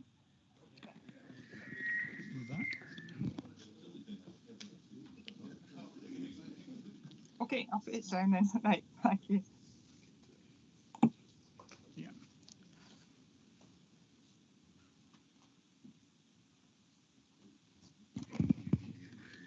Yes, good to go. Okay, thank you everyone. Apologies for the delay. We've experienced some technical difficulties. For members in the room, can I ask that when you speak into your microphones, you speak at a distance of about 20 centimetres? And also, if you have any electronic devices like phones or tablets, can you switch them to airplane mode? That should help. And just to let you know that we've also got a member of the IT staff here, will help if need be. Okay, so we're still discussing the application for detailed plan permission of change of use of land for siting of 25 Lodges Access Road, landscaping at site of the dry ski slope, Grampian Road, Aviemore, Highland. We have a motion to refuse. Can we hear the details of that motion? Yeah, I'm going to cover that. In the National Planning Framework 4, it states that development proposals for a major development will only be supported where it can be demonstrated that the proposal will conserve, restore and enhance biodiversity. Now, due to a lack of information that has been supplied by the applicant, they have not so far demonstrated that this is the case. So it's contrary to policy 3B of the National Planning Framework 4. For similar reasons, it would also be contrary to policy 3.3K of the CNPA local development plan, which requires development to create opportunities for further diversity and promote ecological interests. So again, that because of lack of information, it does not currently meet that requirement.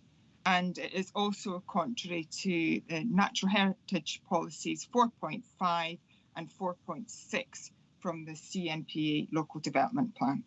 Thank you. Okay, thank you very much. I believe we're going next to a vote. Hold on. Gavin to come in. I think we just need to check that Steve is seconding that amendment. Oh, yeah. Steve, are you seconding that amendment?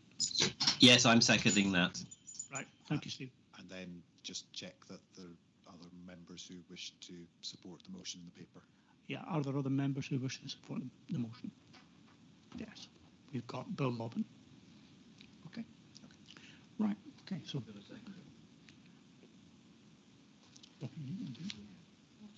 Okay, so we've got Eleanor to second. Right. So just to be clear, when this is read out, the motion will be the recommendation in the paper. The amendment is the amendment that Fiona put up there to refuse the application. Okay, so can we go ahead with the roll call? Chris Beattie. Amendment. Jiva Blackett. Oh, sorry. I'm Sandy not Bremner. taking part. Yeah, sorry. Sandy Bremner. Motion. Peter Cosgrove. Amendment. Kenny Deans. Amendment. Paul Gibb. Motion. Hannah Grist. Amendment. Russell Jones. Motion. John Kirk. Motion. Bill Lobbin. Motion. Steve Micklewright. Amendment. Lauren McCallum. Motion. Eleanor McIntosh. Motion.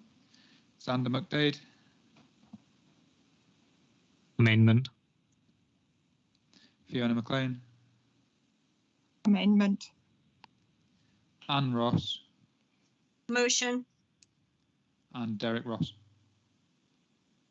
Amendment. Okay, so that's, oh, sorry, and Duncan Miller. Oh, sorry, Duncan. Sorry. Motion. Okay, so the motion has been carried by a vote of 9 to 8. Thank you very much. And so the development sorry. So the application for detailed plan permission of our sorry, I've lost my space here. Yeah, the change of use of land at 25 Lodges, Access Road, landscaping at site at Dry Ski Slope at Grampian Road, Highland is carried. Thank you. Yes, thank you, Bill. Right. Yeah, so we're going to have a 2-minute break while we swap people around. Yeah.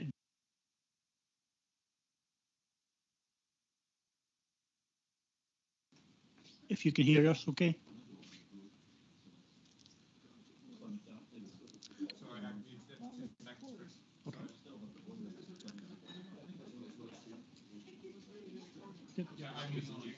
All right.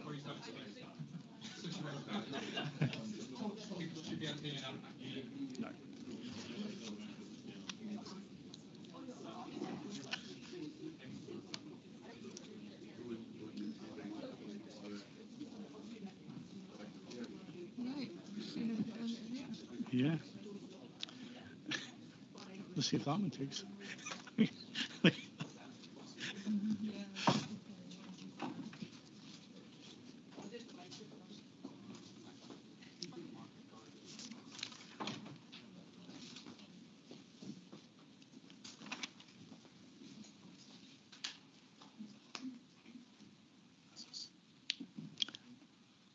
Okay, thank you, James. Right, okay, we're moving on to item number 6, which is application for detailed plan permission 2023/0295/DET, erection of a farm shop, cafe, staff accommodation and shed and installation of freestanding solar panels and associated works at Balbreggan Farm adjacent to Carew College, Logie, Coldstone, Aboyne.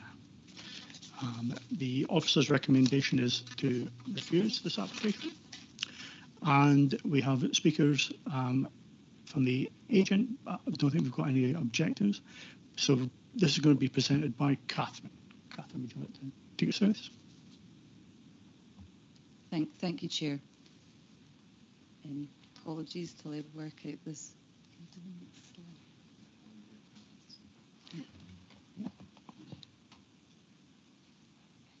Apologies. Speak up. Yeah, okay.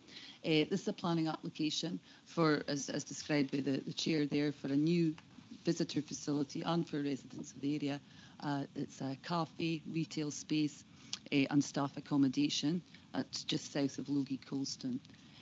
It's on a greenfield site, agricultural land in the countryside there, and the idea is to grow produce on the land, vegetables, fruit, etc. Beehives are proposed in order to be sold, produced in the facility, in the kitchen, and sold at the farm shop, the shop, and the cafe, and also that they propose to sell locally sourced artisan products.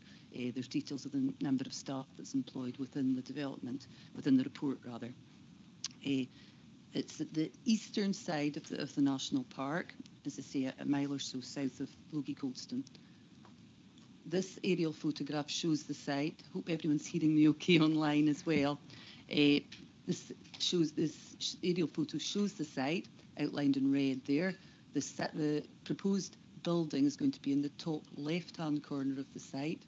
There is a flooding issue on the remainder of the parts of the site, and you'll see that there's woodland to the north and the west of the site, and on the eastern edge of the site runs the Logie Barn.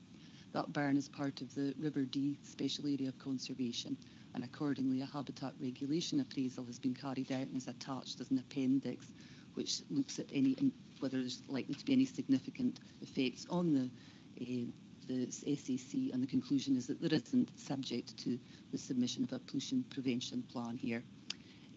So that's the sort of context of the site. You'll see there's farmland to the south as well, which leads up to Galton Farm, which is the nearest property, apart from on the right-hand side of the of the slide there, there's a property called Carew Cottage, a traditional property separated from the site by the burn, the Logie burn, and the planting along that. There's mature riparian planting along that site there, that edge there. So this slide shows the site in the context of it, where it sits, and to the north of it is Logie Coldstone, a small settlement about a mile away, and to the south is Dinnet, which is about 3 miles to the south. That's the two nearest settlements, and the Dinnet lies on the main road between Ballater and Aberdeen. So the property, the site is out with any settlement, any designated settlement, so it's a greenfield site. This is the layout plan of the development, which is part of the papers that the members have got. The building itself sits in the top left corner of the site, and then there's north of that there's a little kind of RAF area that's going to be a sort of wetland area, a garden bit, and then there's a proposal that access will be direct onto the A-class road that runs between Logie Coldstone and Dinnet. Because there is areas in the flood identified on SEPA's flood maps, the access point itself, a flood risk assessment had to be carried out, and the access point, the main access point, could, in times of flooding, be underwater. So there's an emergency access proposed slightly. So you can see the access point in the middle of the site, the road, and the emergency access is slightly to the left of that, to the west, and that's at the existing access, field access at the moment. They're going to put in an emergency access exit, but should there be inundation on the site. The building itself is out with the flood area. It's not maybe that clear on the slide, but there's a sort of blue line that runs around through the sort of planting areas, and that is the area that's prone to flooding. It's probably clearer on your application on the papers that came with you.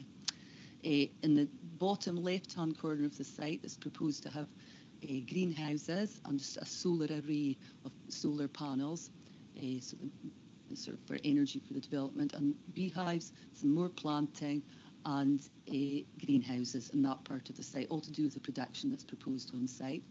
On the right-hand side of the slide is the various vegetables growing, produce, fruit, etc., to fuel the development, as it were, the visitor facility that's proposed. A sewage treatment plant for the foul drainage from it, and the proposal will be connected to public water supplies, not private supplies here. This is the building itself, which is going to be finished. The top slide shows the sort of south elevation facing south down the site, where the cafe will be. The cafe has got a 50 seater capacity, and the cafe will look down to the views beyond to the hills, and so that's the top left-hand elevation, and then the other elevation on the top right-hand elevation is kind of looking towards the road, and then the other one, the ones at the bottom are the sort of back elevations of the property. Now, the building that's proposed, the sort of public-facing elevations, as it were, it's proposed to finish them with natural stone, and a harling on the other elevations. It's going to be a grey standing seam roof, which is should visually lighten the building. So that's the actual elevations. This here slide shows the sections through the site. Again, I'm not sure if you can see it. There's a blue dotted line which shows the kind of flood inundation, should there be a flooding incident on the site with water. So you can see that the building itself sits out width of that area. This is the slide shows they've got a proposed storage building in the top corner of the site, the western part of the site, and that's to do with the agricultural production on the site. It's going to be finished in grey steel sheeting, and it's a standard design. And below that, you can see the little greenhouses that are proposed, very, again, traditional design, and the solar panels. This is the floor plan of the site, you can see there's 2 car parking areas. The one on the left-hand side is largely for staff, it's got 8 spaces, and the one on the right is for visitors. A cycle provision is proposed, and bin storage too. There's also proposed to have electric vehicle charging on site. As I mentioned earlier, the cafe is 50 cabbers, and that's in the sort of right of the L-shaped building. It's in the kind of right-hand side of it, in that part of it, the food preparation in the left-hand side of it. Then the upper level, they've got a sort of, the proposal is for a, what they describe as a multi-space, just a space that could be used for community use, I guess, or small events, whatever. And on the right-hand side is their staff accommodation, which is 3 bedrooms, which have got ensuite facilities and a shared communal area. That is being viewed as staff accommodation by ourselves and the developer obligation team, not as a house. So it's no developer obligations are incurred as a result of it. This is a slide that the applicant submitted with their design statement. As we've set out in the report, there's quite a lot of supporting information here, flood risk assessment, etc., supporting information from the applicants as the justification for the development and how they feel it will fit in and enhance the facilities in the area. And this one kind of seeks to show the other attractions, as it were, in the area, that there's the Tarland trails, bike trails, and there's lodges near Logie Colston, Cairngorm Lodges. There's ski resorts obviously further away, and that they're part of the argument of the applicant or their case is that this will add to the attractions, support these attractions by providing a facility that visitors can use that are coming to these attractions anyway, and that it will spread the benefits away from just Ballater and the main tracts of the national park. This is actually on the site. When you're on the site and you're looking north towards the trees, this part of the site wouldn't be developed. And you see on the right-hand side is the trees that run along the burn, the Logie Burn, and to the north is the sort of the trees on the other side of the public road there. This is from Galton Farm, which is the property that I showed you earlier that's sort of to the far south of the site. And the slide on the left kind of shows it as you're up the track from Galton Farm, looking back down towards the site, and the proposed cafe would kind of sit in the back towards the backdrop of the trees. The other slide on the right-hand side is slightly further up the track to Galton, which shows how it's kind of the site kind of then curves, or because of the orientation of the farm, kind of curves round, so the building would be more around the corner almost from that elevation. This is the road as you're coming up from Dinnet towards Logie Colston, and you're going along the road there. There's a bridge. There's the Logie Burn is obviously underneath the bridge, and then there's some trees, and the building would sit at the far end of that, set against the backdrop of trees there. This is looking the other way from the Logie Colston direction, and you can see a gate there. That's the existing access into the field where it's proposed to put in the emergency access that I was mentioning in times of any inundation by water. The main access is further along the road, and I'm not sure if you can quite see it, but if you look straight ahead and look at the trees, you can almost see Carew Cottage through the trees. That was taken just the other day when there was no foliage in the trees. This one here is the actual point of the access, roughly the new access into the field, and there's a ditch that runs along the roadside there that's an open ditch, but it will have to be culverted when you go out, when the access goes across, and that ditch can tend to overflow during times of high water flooding. This is on the site looking back west, and it's just a greenfield site, as I said, and the building will sit towards the trees.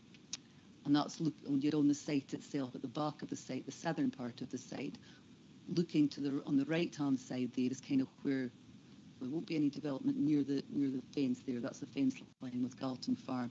But a wee bit further away, that's where the solar array and the beehives will be sitting. And that's looking, Galton Farm is what you can see in the distance with the trees and the buildings, with a hill beyond that. So that's looking towards southwards, or southwest, I guess. This is the actual track up to Galton, and that's looking, that's not being shared, that's staying as it is, and that's looking across the site there. And there's a little kind of raft bit in the foreground, that's a kind of wetland area at the moment.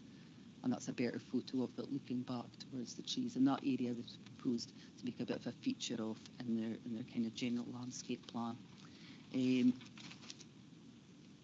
So in terms of the principle of this development, in general terms, a new visitor attraction tourist facility in the national park is in line with our policies and those of the national planning framework in principle, subject to the details of where it is and the siting and design of it. In terms of economic development, our policies require that there shouldn't be an adverse effect on other, the vitality of the local economy, and I think we feel that the applicant has demonstrated that adequately. There's not a detailed business case with it, but they have demonstrated that would add to the attractions and may support some of the other attractions in the area. It's not competing, there's nothing quite like it, I guess, in that immediate vicinity. So in terms of our economic development, the sort of thrust of economic development policy, we do consider it generally does comply.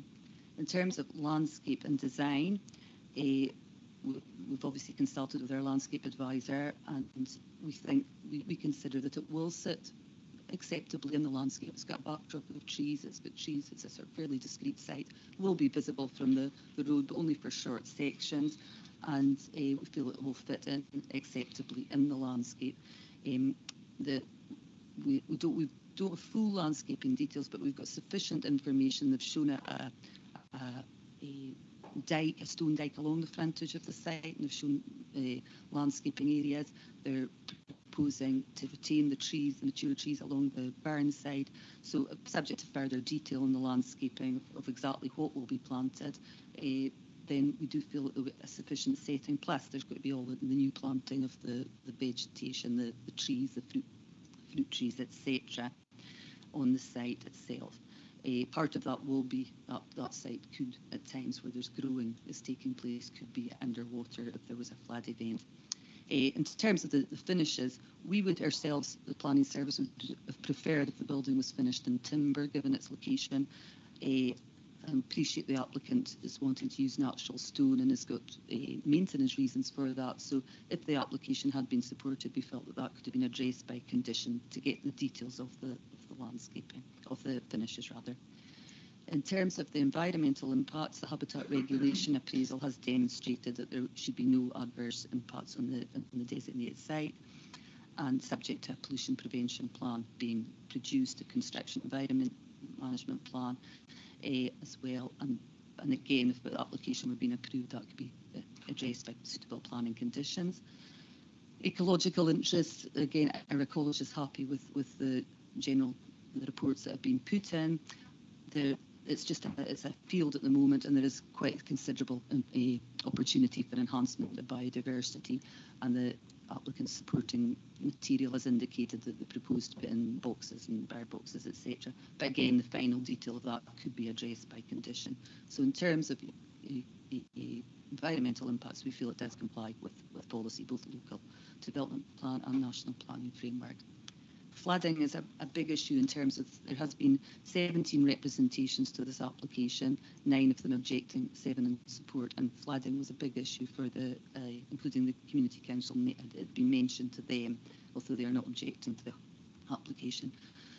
The concern that the material from objectors has shown the part of the site underwater when there's been flood events. A flood risk assessment has been produced, and the consultees, which are SEPA and Aberdeenshire Flood Team, not Highland Council, as I've incorrectly put in paragraph 84, are satisfied that there's not a risk from flooding on the site, on the built part of the site. They want a condition to be imposed that there should be no ground raising or alterations to levels in the flood risk area, and so they're content with the flood risk on the site. So that has been resolved. In terms of drainage, the site can be satisfactorily serviced in terms of water.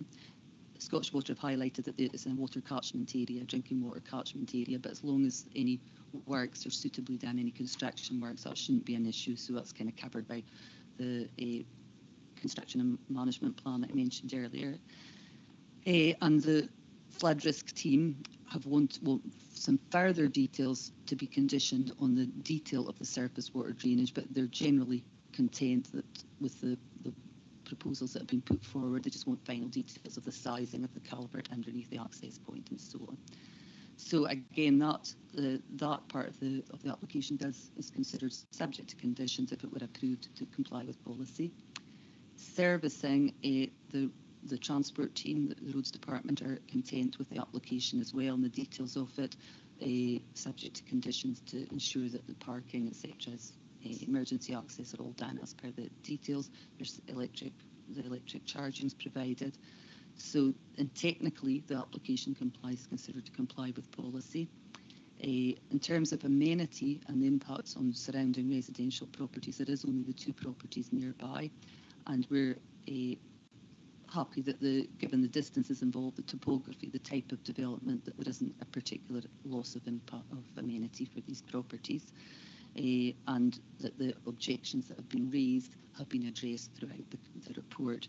So that leaves one issue that we are concerned about with this application, which is sustainable transport.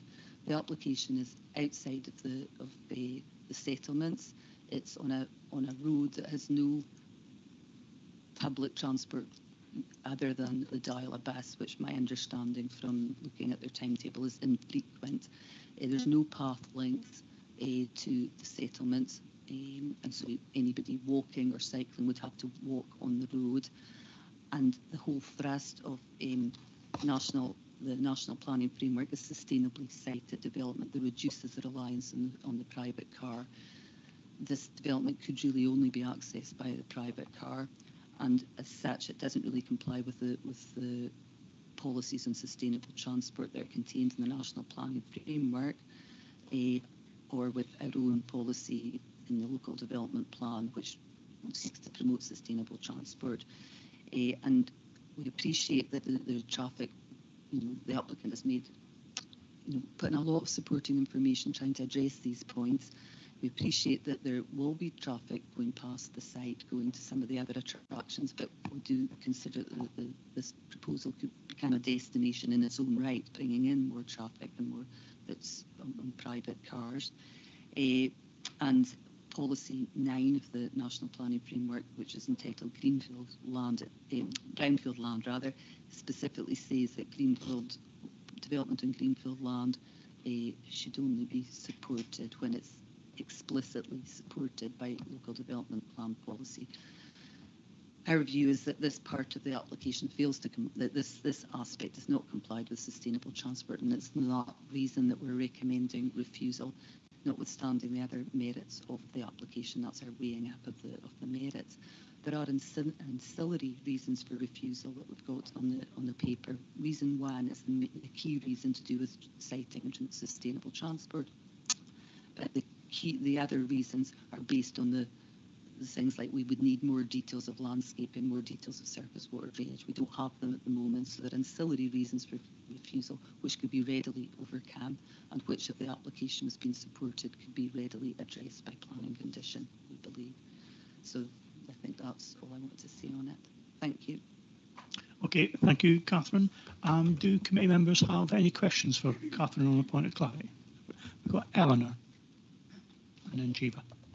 Catherine, can you just explain maybe to me how rural communities are going to go on surviving and thriving without the use of private cars? I get what NFP4 says, but personally I think we're a long way from stopping development due to lack of public transport. And I just can't see how we're going to get anything in rural communities. And this is a really rural community, which a lot of our park is. And if we're going to say, well, you're not going to use your car, guys, where are we going to be? Totally take that point, and I think some of the National Planning Framework recognises that the rural locations is appropriate to rural locations. But I think that and each application obviously is always looked at on its merits. But I think the issue with this one is that it's quite close to settlements, and it's not on the main arterial route to Aberdeen. It will, I believe, inevitably attract more people coming into it, and they can only get there by car transport. Some developments, smaller scale developments, may not attract the same amount of development of car use coming in. But there's no, even if there a lot of the park is connected by path networks, good path networks, etc. And there are areas of the park that are served by public transport. But I think it's more the type of the development. It's not saying that no development in the countryside is allowed because of the lack of public transport. It's this particular location that we've got issues with. But surely the very nature of the proposal of a farm shop is going to suggest it's going to be on a farm.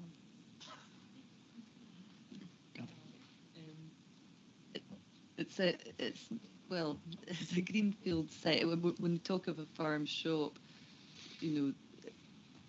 maybe like in my head, a farm shop would be a small farm shop associated with like Golden Farm, for instance. It's got an existing operational farm, etc. This is setting up a totally new enterprise on the site.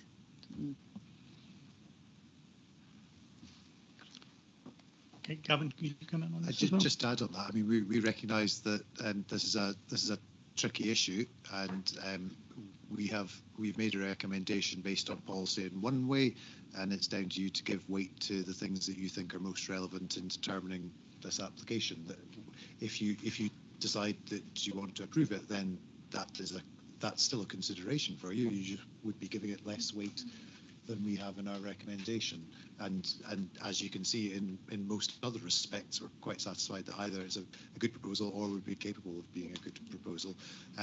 But the fact is, I don't think we've actually had another application that was only accessible really by car. I don't remember having one that wasn't on a route that everybody was on anyway, so immediately off a main road and main route. So it's new for us, but there are obviously a lot of factors in determining any application. Okay, thank you, Gavin. We've got Jiva followed by Anne.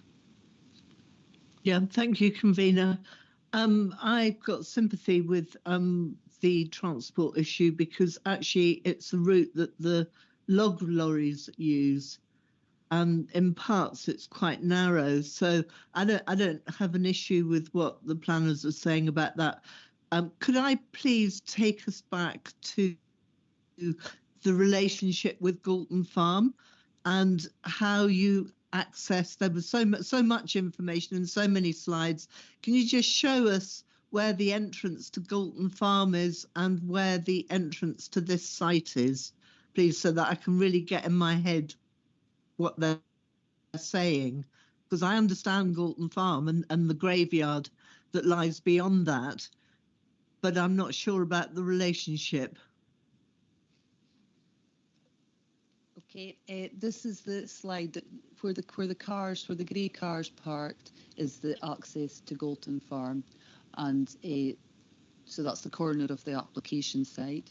So that's the access running up to Galton Farm, and that's the access running to Galton Farm as you're approaching from Logie Coulstone with that little wetlands area in front of you. The applicant's access is quite a distance along the proposed access, the main access, not the emergency one, which I'll show you in a minute, but the main access that they would be using to service their site is quite a distance along, about halfway along that field. So it's quite a considerable distance from Galton Farm itself, and it doesn't use the Galton Farm access in any way. There's the track going off up to the farm there. It would be about halfway along the middle of that field there, and on the left-hand side is the track up to the farm. And I think you can maybe see in the little gate, the steel gate. That's the emergency access position. in the sort of middle of the slide, and then to the right-hand side of the slide is the position of the new access. That's where the new access is roughly going. It's more again towards Carew Cottage, and that's maybe the best slide. That one shows the farm gate is where the emergency access would be going in, and further to the left-hand side of the slide towards Carew Cottage and towards those trees. That is where the main access. So it's a fair bit away. Okay, thank you. And that field is not owned by Galton Farm? No, it belongs to the applicants. The total land holding belongs to the applicants, about 2. Lovely. Thank you. Okay, thank you, Jiva. We've got Anne, followed by Derek. Thank you. Good afternoon. I have sympathy with the questions that Eleanor asked, and I am concerned that, and this isn't a debate, it's sort of it's coming to a question. I've got the national framework open in front of me, but I am concerned regarding the sustainability of business and the economy in rural areas and supporting our local farmers. And I think any entrepreneur who is prepared to invest money should be supported. And I would like to ask, I appreciate that it's recommended for refusal, and I've heard the argument as to why, but why are we not supporting entrepreneurship? I've heard the story what you've said about cars, but to be quite honest, everybody in a rural area has to rely upon a car because public transport in rural areas is non-existent. So what would the applicant have to do to be an entrepreneur, be willing to invest money for this application to be approved? Because reliance on a car is not a sin in rural areas. And so my question is, what would they have to do for this application to be successful? And I'm very concerned, and alarm bells are really ringing about the rural economy, and I'll leave it at that. Thank you. And my camera is on, but it's flashing on and off. I don't know what the problem is. So, but I would be grateful if I could have a response. Thanks. Okay, Gavin's going to respond. And the report and our recommendations based on planning policy, so there is nothing that gives anyone, whether they're an entrepreneur or somebody you like or anything else, any extra rights. So it's just based on planning policy, and obviously you can see from the appraisal in the report that a lot of things have been taken into account, and we've given weight to one policy which leads to the recommendation. You can choose to give weight to other policies which support economic development and give them greater weight if you want in your decision. Thank you, Gavin. Derek. Sorry, Chair. We seem to have strayed it into the discussion part rather than asking for. I'll wait till the discussion. Okay, thank you, Derek. Steve. Yeah, this is about the relative weights of NPF4 compared to the other advantages of granting this application, and maybe this will come up in the discussion, but in a deeply rural area like this, which is never likely to have public transport anyway, my question, the note I put when I was reading the papers is this an overzealous application of NPF4? And I wonder what your response is to that. Well, I don't think so, but NPF4, running through NPF4 is the issue of sustainability, and I appreciate what's been said about economic sustainability as well, but there's a drive to address the climate crisis, to move away from the reliance on the private car, and it isn't just one policy in the national planning framework. It runs through many of the policies. So that's where our issue is with it. But as Gavin has said, it's obviously for members to decide what weight they want to give on. Okay. So your view is it's an absolute correct interpretation of NPF4 and sustainability. I get that. So that's the reason for refusal, and it's our discussion that will lead whether we give weight to that or not. Okay, that's fine. Thank you. Okay, thank you. Just to remind people that we are in the questions phase. John. Yes, I was just sort of agreeing with Eleanor. I mean, we have businesses around here like the Heather Centre and the old potting shed. It was in Shrewsbury, which had no transport links. That's all I just could say. Okay, thank you, John. Paul. Yep, slightly different topic. I'm interested to know who owns the burn and who's responsible for maintaining clear flow in the burn. I don't know. I mean, I don't know if the applicants know more about that, but presumably the roadside, the little ditch that I showed you the picture of is beside the road and then beside the applicant's land, so they could have some input to that. But I don't know. I don't know. Okay, we have Peter followed by Russell. My question, I guess it comes to policy, is associated with alternatives. My understanding for general development is that I could understand there'd be a balance strongly towards an objective if the applicant had an alternative location with public transport and they chose not to use it. So I guess the question is, can you confirm if there were alternative locations they could have chosen with public access related issues or not? Not to my knowledge. The applicant only owns that piece of ground. We alluded in our report that there's sites land designated at Dinnet, but and we mentioned that in the report, but that's not under the applicant's control. No, this is the only piece of ground that I'm aware of. So they had no alternative locations to select. Thank you. Okay, Russell. Thanks, Chair. Catherine, do you not agree it's not illegal to cycle on that road? It's perfectly legal to cycle on the road, and would you not agree that if an attraction or a farm shop is put there, we're actually encouraging people to cycle then, to sustainably cycle, to sustainably travel, to go to the attraction? So, well, would you agree that that would be the case? Yes, people can cycle on the road, whether it's particularly safe to cycle on the road, but yes, they could.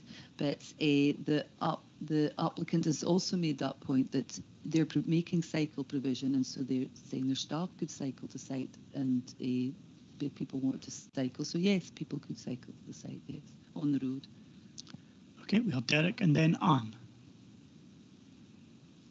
Sorry, are we into the discussion? No, we are not. Sorry, Chris. Apologies. Okay, so Anne, you had your hand up. You've taken it down again. Do you still want? No, I've taken it down till the debate phase. Thank you. Okay, thank you very much. Do we have any other questions? I think, Steve, was your hand up for a question or discussion? It was just a leftover, sorry. Right, okay, thank you. So we have the applicant and the agent to speak and give us a presentation. And we have Fiona Hassoun and Peter Henry of Jerry Robb Architects. You have a maximum of 10 minutes. So will you both be speaking? Just 5 minutes each? Or? Yeah, 5 minutes each, that's fine. Thank you. On you go. Oh, thank you. Good morning, everyone. My name is Peter, and I've prepared a short statement on behalf of Jerry Robb ADS. Balbriggan Farm is located in the A97, a busy road linking Mid-Deeside with Strathdon, the Lecht and beyond, and is perfectly positioned to benefit from passing trade, being located centrally to several busy attractions, including the Burn of At, Muir of Dinnet, Tarlin Trails, Morven, and the nearby tourist accommodation at Cairngorm Bothies and Lodges. The site layout allows for all buildings, infrastructure and parking to be positioned at the northwest of the site, out with the flood risk area. The cafe areas face south to take advantage of open views and a southerly aspect, while staff accommodation is proposed at first floor level to ensure site security and help the business to attract and retain staff, as well as helping to reduce commuter journeys. A small solar farm is proposed at the southern end of the site to help meet the development's energy needs. Technical matters. Our pre-application advice was sought early, and a number of surveys and studies accompany this application, including ecological assessments to assess potential impacts and inform how the biodiversity of the site may be enhanced, a flood risk assessment, and a built heritage study to demonstrate that the proposals are suitable in terms of scale, massing and materiality. We have reached a stage where all planning consultees are satisfied with the proposal, subject to some conditions which the applicants are happy to attend to. Moving on to policy. While we acknowledge the planning officer's reasons for refusal, which relate solely to the use of the private car as a means to access the site, we would draw your attention to the wording within MPF 4, which states, care has been taken to ensure policies reflect the specific needs and constraints of rural areas. And it is recognised that in some locations, particularly rural areas, where the top three modes of the sustainable travel hierarchy have been judged as unfeasible for day-to-day travel, low emissions vehicles and shared transport options will play an important role. Further, the National Transport Strategy 2 advises, while alternative modes of transport to car use must be encouraged, we also need to accept that car ownership is not a luxury, but a necessity for many living and working in rural areas. For this reason, the national strategy will take a realistic and staged approach to the use of vehicles in rural areas that recognises the practical realities of travel. It would not, therefore, seem to be the intent of policy to prohibit development within poorly connected areas. What is made clear is that consideration should be given to the practical reality of transport options available. With regards to travel within Meadside, we would comment that the area is generally poorly served by public transport, and of the local visitor attractions already mentioned, all are likely to be predominantly accessed by car. Balbriggan's function and central location are such that it is likely to be considered a stop-off facility to potential customers who will be in the area anyway, and as such is unlikely to generate significant additional car journeys. Transport is an important issue, and firm steps were taken early in the design phase to encourage sustainable transport as far as the practical reality of transport in the area allows. EV charging is proposed, including 5 fast charging points, with infrastructure put in place for expansion to 15, far in excess of current guidelines. Cycling is Cycling is popular in the area and is to be encouraged by way of cycle parking being prioritised and located immediately adjacent to the entrance. Additionally, staffed cycle storage and showering facilities are provided to encourage non-resident staff to cycle to work. Finally, family parking is prioritised and located adjacent to the building entrance to promote shared or multiple person car journeys to the site. The applicants are keen to make a substantial investment in the area, and Balbriggan Farm offers a fantastic opportunity to offer a valuable service to locals, day trippers and tourists alike. Thank you for your attention. I shall now hand you over to Mrs. Hassoun.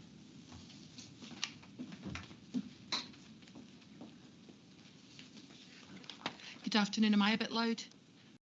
Okay. Yeah. Okay. I'm Fiona Hassoun. Pleased to meet you all. And I would like to speak in support of our application to diversify and develop Balbriggan Farm. The development is mortgage-free. We own the field. And in the current financial climate, an investment such as would be required for our development would surely emphasise our commitment and is tangible evidence of our confidence in the success of this venture. We are committed to supporting and fulfilling the declared aims of the Scottish Government and the Cairngorms National Park Authority. We wish to encourage sustainable development, growth and essential diversification in rural economies, based on the findings of the Cairngorms National Park Authority Visitor Survey, which was issued in June 2020. The Deeside Aberdeenshire area has seen increased numbers of tourists and visitors in recent years and could now be regarded as a developing and growing economy. In recent years, we've been witness to large investments made in the Five Farms Hotel at Braemar, which draws many tourists and visitors to the area, the Invercold Hotel redevelopment programme, and the extended Tarlin Trails bike park that has seen extensive visitor numbers. Equally, Increasing numbers of tourists and visitors are enjoying day trips to the established attractions such as Barnevat and Loch Kinnaird and the Lecht, and the enthusiastically promoted Snow Road scenic route from Blairgowrie to Tomintoul and Grantown-on-Spray, which I'm sure must be amazing.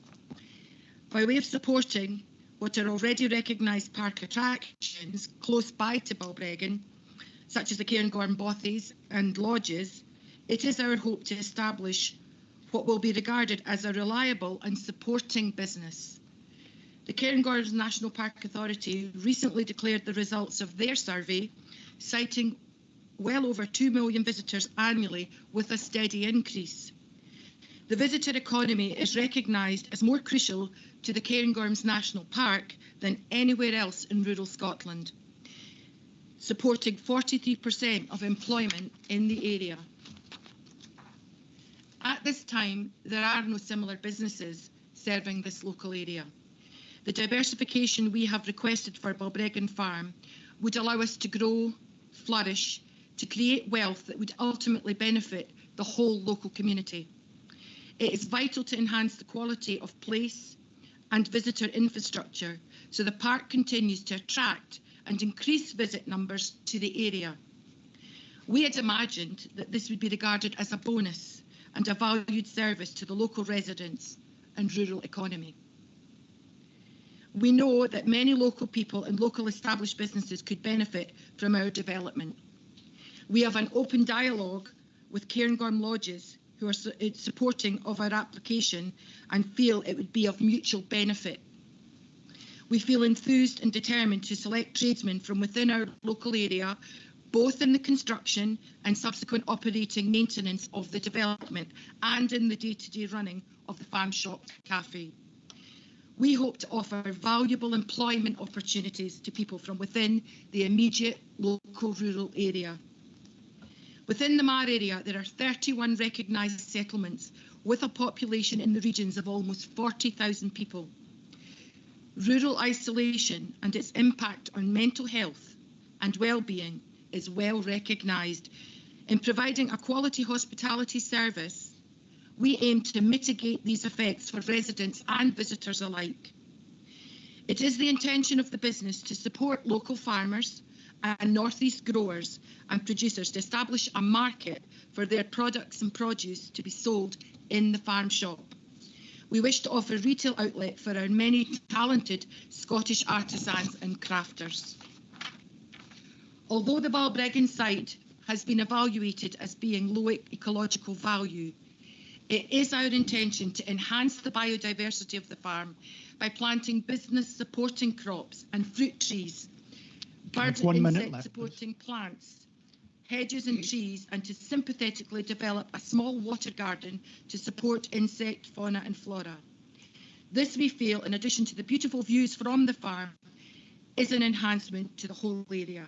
And I thank you for your attention. Thank you. Thank you very much. So do committee members have questions? I've got Sandy followed by John. Not so much a question, more a comment and contribution to the debate. Do you want to? Sorry, of course. The question's been raised about transport and siting and the limitations posed by car access only. What's your response to that concern? Myself or whichever chooses to respond.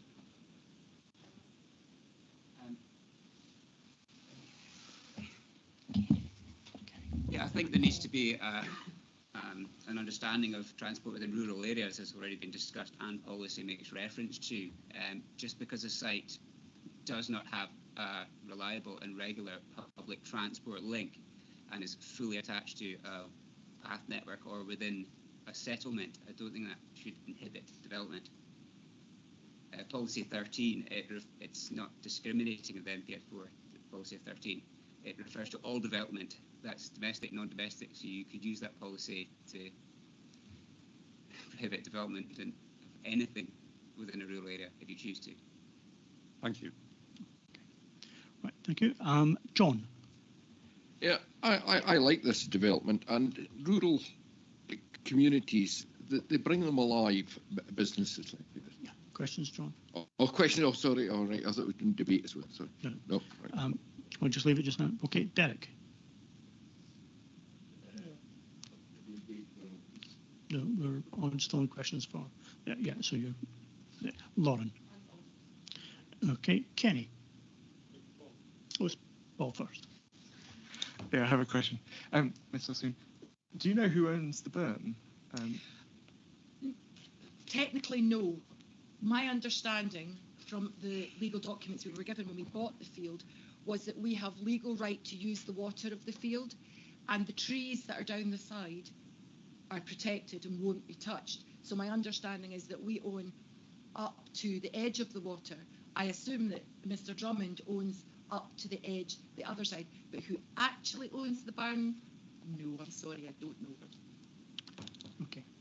Can I just... So what I wanted to understand just a little bit more was I drove past the site this morning and there's a number of fallen trees in the burn. And when we come to debate and maybe we'll touch on flooding, I'd like to know if a relationship with Gordon Drummond and the owner would help clear the burn and reduce the potential for flooding. Okay, another answer. Mr. Drummond is the owner of Cairngorm Bothies and Lodges, who we have an open dialogue with, and is supportive of the application. Okay, thank you. Kenny. Right. Okay. So, Catherine, do you have anything you want to respond to? No. Okay, thank you. I've got a question online. It's Steve here. Sorry, Steve, didn't that's okay. I know it's difficult. Just a question to the applicant. I was interested about it's a sort of local economy question, really. So I wonder if you can say a bit more about the conversations and discussions you've had with local producers, and how confident you are about making your farm shop kind of genuinely contribute so that local producers have access to market. Just a little bit more about that would be really interesting. We do have a dialogue with Gordon Drummond, who owns the Bothies and Lodges, who's very supportive, and he equally has pointed out that the visitors to the Tarlin Trails are very enthusiastic to use the coffee shop, etc., should it be built. As for producers, we understand that the cheese factory are more than happy to supply us. I have contacted and attended many of the Christmas fairs and contacted producers of homemade chocolates, etc., from within the northeast up as far up as Fraserburgh. We've got many friends who are fishermen, butchers, etc. So I don't think we anticipate having any problems in finding stock to sell in the shop. Does that help? Okay, thank you very much. Yeah, that's great. Thank you. Any more questions in the room? No? Okay, so we'll move into the discussion phase. Do we have any questions? So we've got Sandy, Derek, John, yeah, and Lauren, and Paul, and Russell.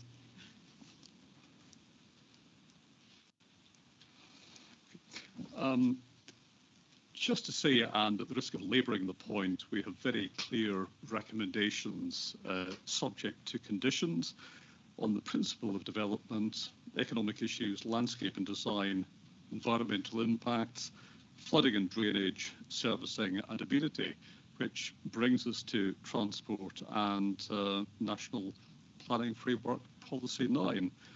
So we're being invited to balance the interests on this application, which I regard as an extremely good one, balancing the reality of transport in rural areas with the commitment that we have as a national park to sustain communities and support the visitor economy. On that basis, I'll be supporting this application. Okay, Derek. I couldn't agree more, Sandy. I mean, I think, Eleanor got to the nub of it really with the first question, that there's a disconnect sometimes between NPF 4 and the real world. And going back to Anne Ross's comments, I mean, I think we should absolutely be encouraging entrepreneurship and economic development it ticks all the boxes everywhere else. Okay, it doesn't tick this one, but you know, we live in a rural. It's a rural national park, and those are the realities. You know, we're going to have car use, and I think it's a great application. You know, I thought it was a very good presentation from the applicants as well. I mean, it was an excellent rebuttal in some ways of some of NPF4. But NPF4 is a little bit like the Bible. Sometimes it can be interpreted any way anyone wants. But I hope I don't offend anybody in that way. But certainly agree with Sandy, and I would be seconding him in accepting this proposal. Okay, Lon. Oh, sorry, John. Yes, as a farmer and know how rural businesses are affected, I think this is a great application. They've even went to take staff accommodation. I think we're talking about rural access to cafes and stuff with the Tom and Tell one where you can't get a bus to, run by Barry Edmonds from my own village. I think it's a fantastic opportunity, and I think folk like getting out to the countryside. It's all right sitting in the towns, but tell me, I'll go to the countryside any day. So I think it's a fantastic application. I will be supporting it. Okay, Lon. Yeah, I just want to say, thank you, Catherine. That was a really good application. Obviously, very experienced planner. But again, not to labour the point about single car use. I think in this application, it's almost unavoidable. But what I will say is that I cycle that side of the hill very often, and could pick up on something that Russell said, that cafe culture within the cycling community is very high. So I think having somewhere that you can stop is really important. And actually, as somebody who cycles at Tarland often, it is very noticeable about the lack of opportunities to go for a coffee and a pee or whatever you need to do. So, that is the reality of it, though. Like there is no proper facility. So that is the reality. So with that, I would be supporting the application on the basis that there is more information about surface water. Thank you. Okay, thank you, Lauren. Paul. Yep, I'll also be supporting the application. I was thinking of two things, and transport has been widely spoken about already. And I think that the relationship with neighbours, Gordon Drummond, you've got two facilities nearby, the Bothies and the Lodges, who I think were approved by the Cairngorm National Park some time ago. And all of them would require the same vehicle, car or motorised vehicle to get to. So I don't think we're contradicting ourselves if we approve this. But I did want to ask about the flooding, because there were some objections and there was some concern about risk to the site. But again, I think if the burn is owned by Gordon Drummond and the relationship is good enough, it could keep that burn clear. Which currently there's a number of trees in it, but I think also the bridge itself causes some of the blockage and backup of water. But if that can be maintained, then the site is at less risk. The location of the building is on a slightly higher elevation further away from the river, so I don't have any concerns and would be supportive of this application. Okay, thank you, Paul. Russell. Thank you. Yeah, I'll also be supporting the application, and I find it kind of strange, really, with the comments about that you can't cycle to it. Like I said, it's not illegal to cycle on that road, and if we're honestly waiting until there's a cycle track to every single road in the National Park and the Highlands, that's never going to happen. National Cycle Route 7 runs straight past Lawrence front door, and it's a road that's happily shared with timber lorries, with cars, with cyclists, with walkers. So I understand it's an interpretation of NPF4, but I will certainly be supporting Sandy's motion. Thank you. Can I ask Gavin, Catherine, there seems to be a good level of support for this application. You mentioned that you had conditions up your sleeve, if you like. Could we look at them, and is that how we would proceed with this? Yeah, I think that would be sensible, because getting a good sense of consensus of what members are saying. So it sounds like members will want to approve it. So we have conditions ready should you want to. So I think it'd be worth us just showing them and describing them now, so that so that we don't necessarily need to cover the same ground too much.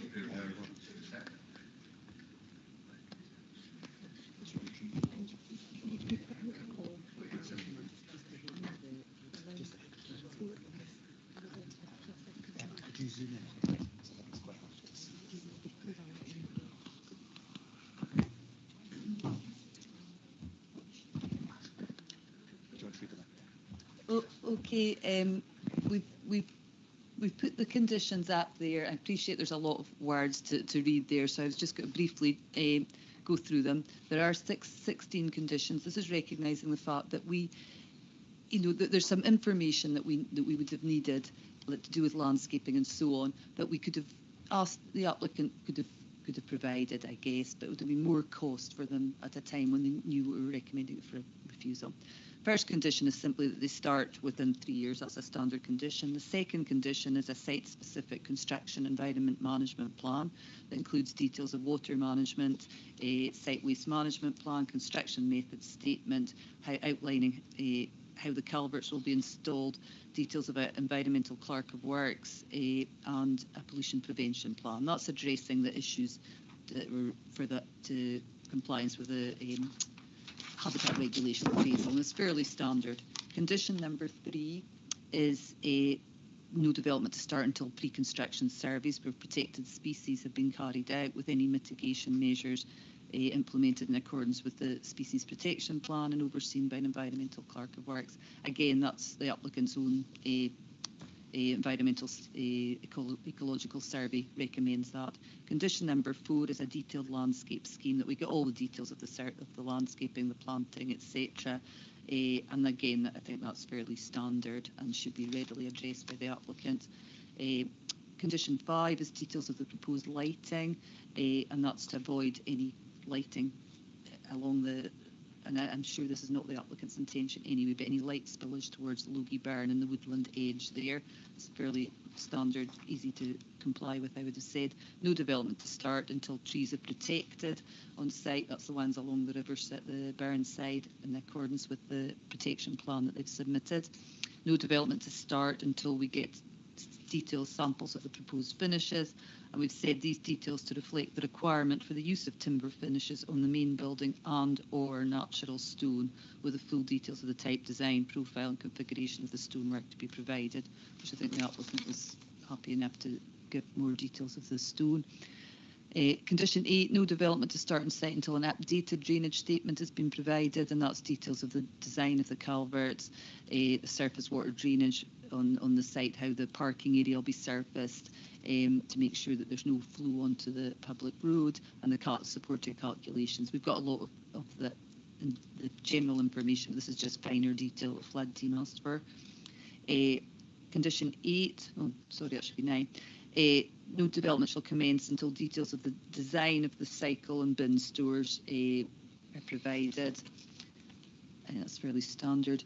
Condition 10, no development until details of the biodiversity enhancements that are referenced in the approved ecology survey have been submitted and then done in accordance with the approved details. And that's the suspensive conditions. The other conditions are condition 11. The development shall not be occupied until the emergency access road has been formed in accordance with the approved plan. The next one is all parking, turning, electric charging points completed to be in accordance with the approved plans before it's occupied. No ground raising or development in areas identified as being at risk of flooding. That's the eastern part of the site. Next one, it should be constructed in accordance with the approved site sections and plans. They've shown plans that show that the levels of the building won't be affected by flooding, so it's just to make sure it's built as per that. Next one is that the site access to be formed as per the approved plans, visibility provided, etc. Next one is not to be brought into use until it's connected to a public water supply. And then the final one is the staff accommodation hereby approved shall be retained as staff accommodation related to the operation of the development hereby approved. That's because the application has been assessed in relation to staff accommodation, not to a house use as such, and developer contributions weren't sought for it. So that's what the conditions are in essence.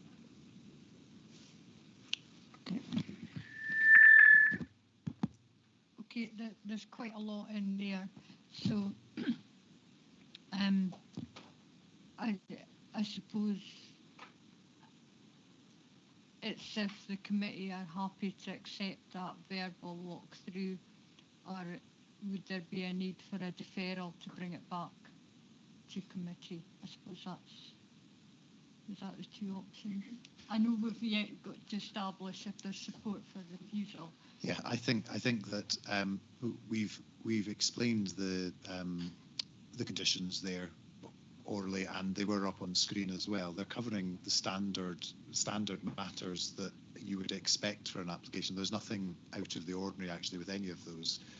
So they are the kinds of conditions that you would have them in your reports, but they're also the kinds of conditions that we do week in, week out, and then we sometimes have to tweak as well after the committee have made a decision as well to make them absolutely correct. So I don't think that it needs to be deferred. I think it would be best to make a decision today. Okay, thank you, Gavin. We still have Xander, Anne and Steve to speak. Xander. Thanks, convener. Yeah, I very much echo the comments that have been made by others already.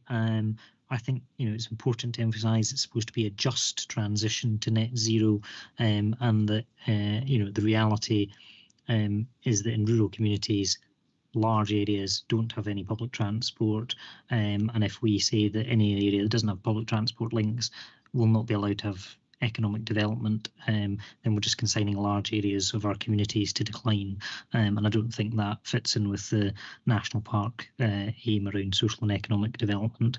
I think also we have to also look at this in the context of larger areas of our national parks will have less public transport in the future as well. Council cuts are going to lead to even less public transport, so that would be even larger areas that wouldn't be able to have economic development if we were to apply NPF4 provision in the strictest possible way. So I really do think that there are strong and compelling reasons to ignore that very rigid interpretation of NPF4 and apply other aspects of park policy and indeed national policy over and above it and give them greater weight in this case. So I will be supporting approval. Okay, thank you, Xander. Anne. I'm going to echo everything that's been said. I support this application. I am concerned that it was, and I understand the reasons for refusal.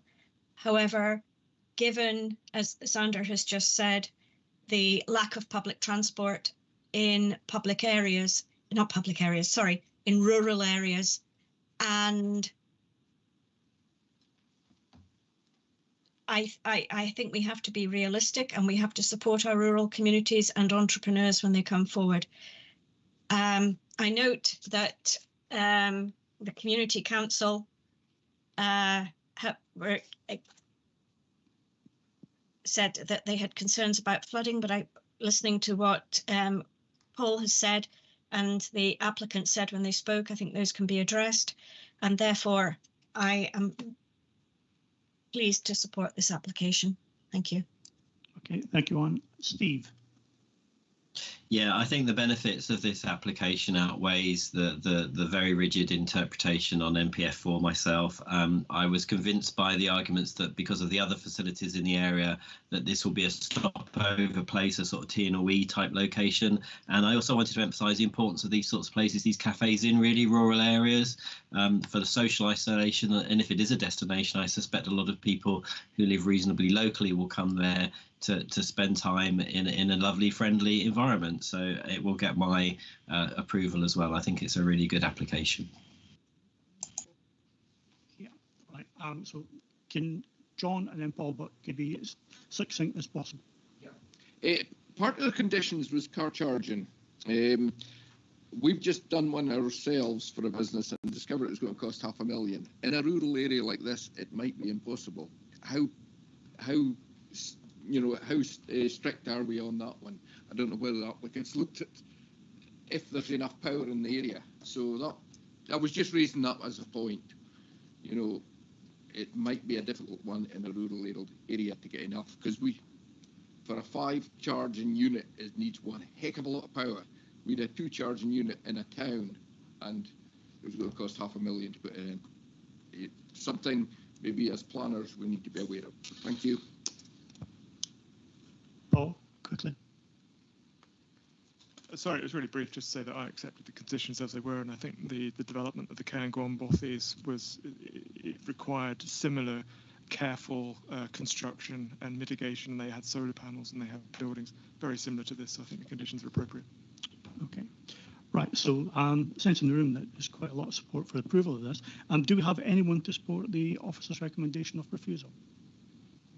No? So can we have a motion to approve? Agreed? Yeah? Yeah. Okay. Agreed. Okay, so in that case, the application for detailed plan permission of erection of farm shop, cafe, staff accommodation and shed with installation of freestanding solar panels and associated works at Balbreggan Farm, adjacent to Crew Codge, Logie, Coldstone, Avon, Aberdeenshire, is approved.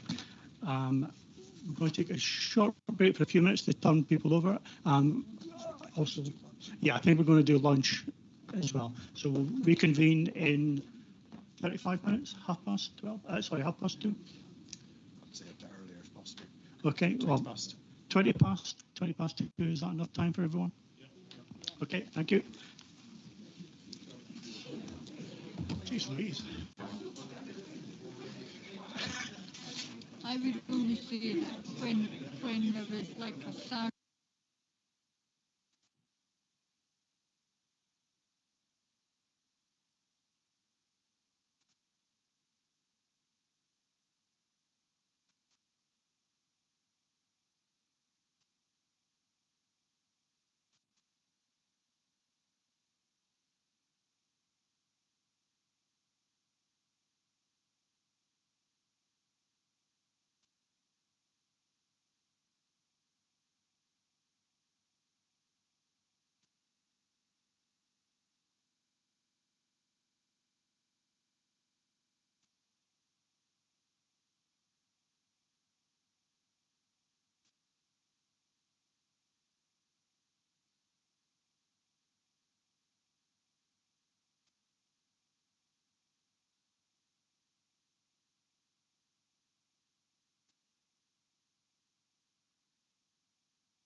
Okay, folks, we're good to go. Right, okay, thank you very much. Okay, good afternoon, everyone.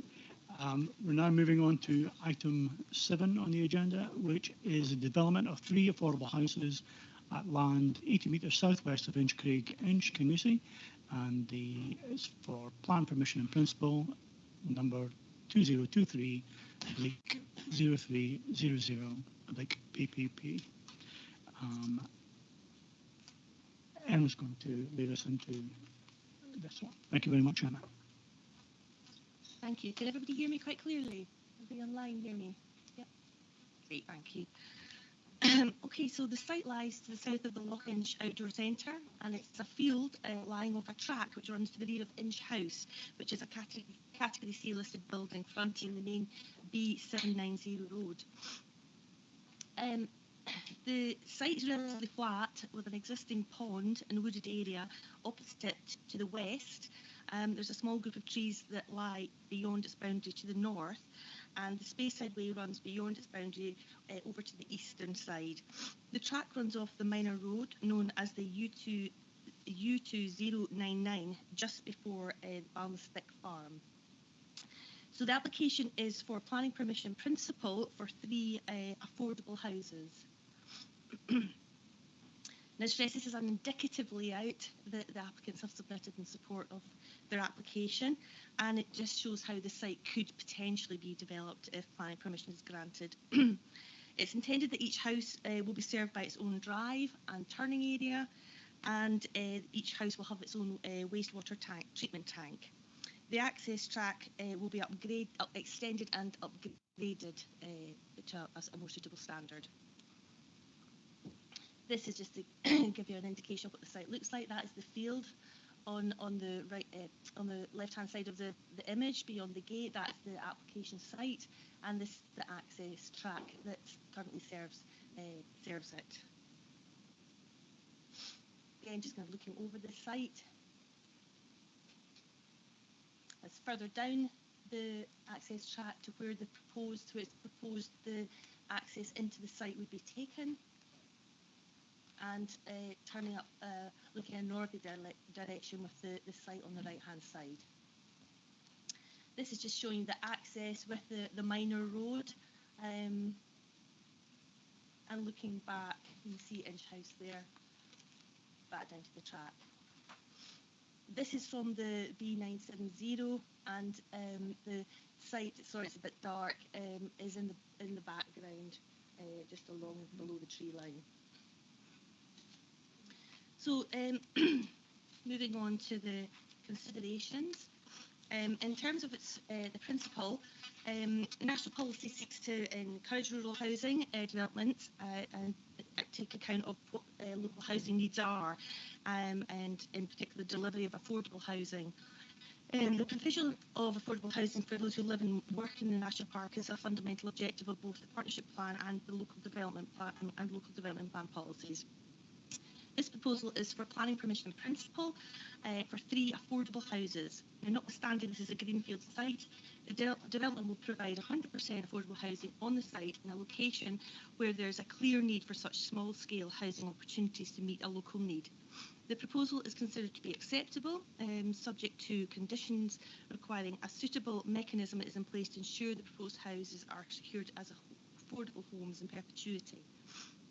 In terms of layout, design layout, cultural amenity, landscape and environmental impacts, the application is in principle and therefore full design details have not been submitted. The indicative plan shows how the site could be developed.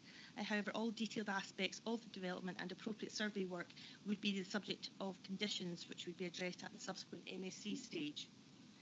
In terms of access and servicing, Transport have raised no objections, providing issues regarding the access track and its long-term maintenance, and visibility displays at the junction of the track with the minor U2099 are subject to conditions attached to any consent that's granted. There are no objections in terms of flood risk, subject to a condition requiring minimum finished floor levels of 250 millimetres above existing ground levels, and there's no developer contributions required in this instance. To conclude, the application, which is in principle for 3 affordable homes, is considered to be acceptable in this location, subject to appropriate conditions addressing points of detail and the identified unresolved issues. Subject to these conditions, the proposed development will comply with both national and local plan policies, and approval is therefore recommended. Okay, thank you, Emma. Just before we go to questions, could I just remind members to keep your questions succinct and to the point, and focus on clarification or technical planning issues. Okay. Do we have any questions for Emma? Eleanor, followed by Russell. Emma, can I ask, would there be a condition, and sorry if I missed it, that would keep affordable houses affordable in perpetuity? Yes, we would. Yes, the condition would. Russell? Yeah, thanks. Just on a similar thing, Eleanor can ask half of what I was going to ask, but also, I mean, could you define what is affordable? I mean, they say it's affordable housing, but what does that mean exactly? There are various tenures of affordable housing, and we identify them in our supplementary guidance. So we would want to ensure that they are available, low cost, and available for those, they're not deemed mainstream housing, and they would fall within the definition of what we have identified as affordable housing in terms of the tenure. Gavin. Yeah, Russell, I mean, the condition says no development shall commence until an affordable housing delivery plan providing details of a mechanism that will ensure affordability and perpetuity of all the houses for all occupiers, including subsequent ones. So that means, I mean, we don't know what kind of affordable housing might come forward, and it might be that nothing ever does. But if it was going to be, for example, for sale, then it would probably need something like the rural housing burden, which would then require it to be sold at a level that was affordable within the local market to people from that area, with an equity share that means it can always be kept affordable. It might be that it came in for social rent or some other form of ownership. But the thing about ownership is there are only a few ownership mechanisms that allow it to be kept as affordable in perpetuity. Okay, thank you, Cameron. So just to be clear, that those details would come forward with the MSC application? Yes. Yes. Okay. Anyone else? Alan. I suppose if we were to grant agreement in principle for 3 affordable housing, is it the affordable bit that's important, or is it the housing bit that is important? At a later stage, if the affordability didn't work out, could it come forward as 3 open market houses on the basis that we've given agreement in principle to housing on that site? I guess that somebody could make that argument, but we're assessing this using our affordable housing exceptions policy, which allows affordable housing to be built in places housing otherwise wouldn't be allowed to be built or unlikely to be built. So it would be, under our current policy, it would be a stretch to see how anyone could persuade us that just housing on that site would comply with policy. Right. So we have a presentation from the application.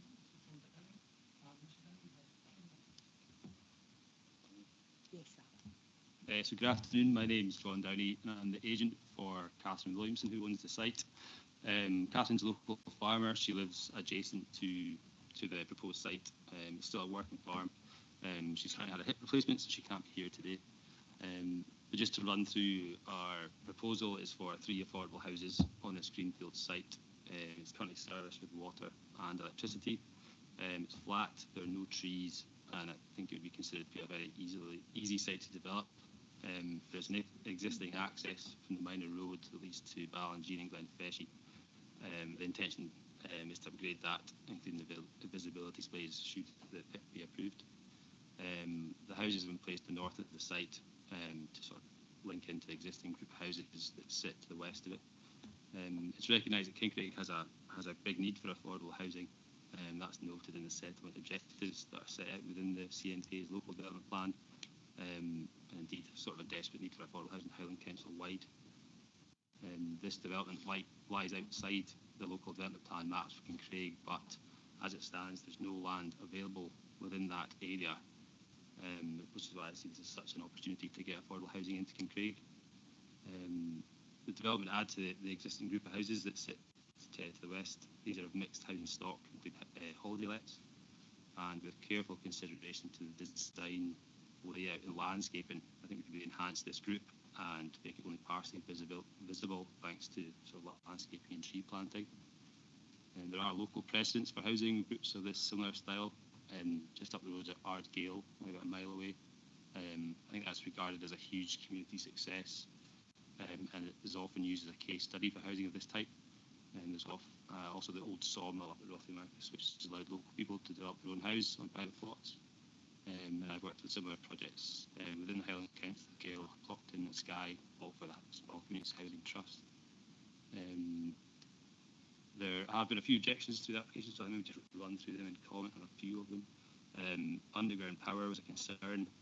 We're aware of that and we've contacted SSE. There is an underground high voltage line that runs under the site, but they've advised that it runs in a straight line following the fence on the west side of the site. But until we have any form of planning in place, they won't meet us on site to do a check before you dig survey. So that's a little bit chicken and egg at the moment. We need to have planning in place before we could arrange that survey. There's comments on loss of habitat. Consultations throughout the process raised no concerns. And we've noted that a phase 1 habitat survey would be... There's comments also about loss of habitat, but consultations throughout have raised no concerns, and we do know that phase 1 habitat survey would need to be carried out should the PIP be approved. So any concerns about that would be addressed at that stage. Flooding was raised. Again, SEPA raised no concerns when they were consulted. It's not seen as a flood risk of the SEPA maps. And in October last year, when we had sort of biblical floods, that site remained dry. Track ownership was a concern. The client owns all the land, but we are still awaiting title deeds from their solicitor to show that. The Roads Department agreed that condition could be attached to any approval prior to us moving forward with the development. There's noted of 5 houses from neighbours as well. There was considered early stages for 5 houses, but the site isn't big enough. It's only for 3. And the access road that leads to this site, we'd only ever be able to serve 3 houses. Otherwise, we need to be in a Doctor Road, which just isn't possible. So that would be a straight rejection, I think, if we ever tried to put more houses on this site. I think also worth addressing is that Kincraig Community Council feel that they were maybe a bit misrepresented in my design and feasibility study. So I'll apologise that I initially spoke to Mr. Gary Culpin of Kincraig Community Council. He was very supportive, even to site. I had 3 or 4 phone calls with Gary, and I took his opinion as that of the Kincraig Community Council. So I should have waited and got the whole Community Council, and not just taken his opinion as the whole council. So I apologise for that. Overall, I just think this is a huge possibility in this area to provide affordable housing and alleviate some of the pressures that currently exist in the area. I was brought up along the road just 2 miles away from this site, so I know how much a privilege it is to grow up in this area. And I think it also puts me in good stead to understand the objections that have been raised. You know, I understand that people who live in rural settings don't want new houses being built around about them, but I would say that the houses that are around about this site aren't standalone country houses. They're part of an existing group, of which at least 2 are holiday lets, and we seem to be attaching onto that group. I think there's a real opportunity for 3 potentially young local families to move into this local area, not necessarily to move onto the property ladder, but actually to move up the property ladder. And there's many people who have 2 kids living in a 2-bed house, and this could be a real opportunity for them to move up into a 3-bedroom house, an area that they otherwise would not be able to move into. It's recognised that Kincraig requires affordable housing, but there's no land within the maps, and there's no land being offered like this in the area. So I don't really know how you move this forward without addressing and using these sorts of landowners. I think if you look through the local plan, I think the NP34, brownfields, vacant land, and also policy 17 for rural homes, it seeks to encourage, promote and facilitate delivering more high quality, affordable and sustainable rural homes. I think this application absolutely meets all of that criteria. So I'd be happy to answer any questions should you have them.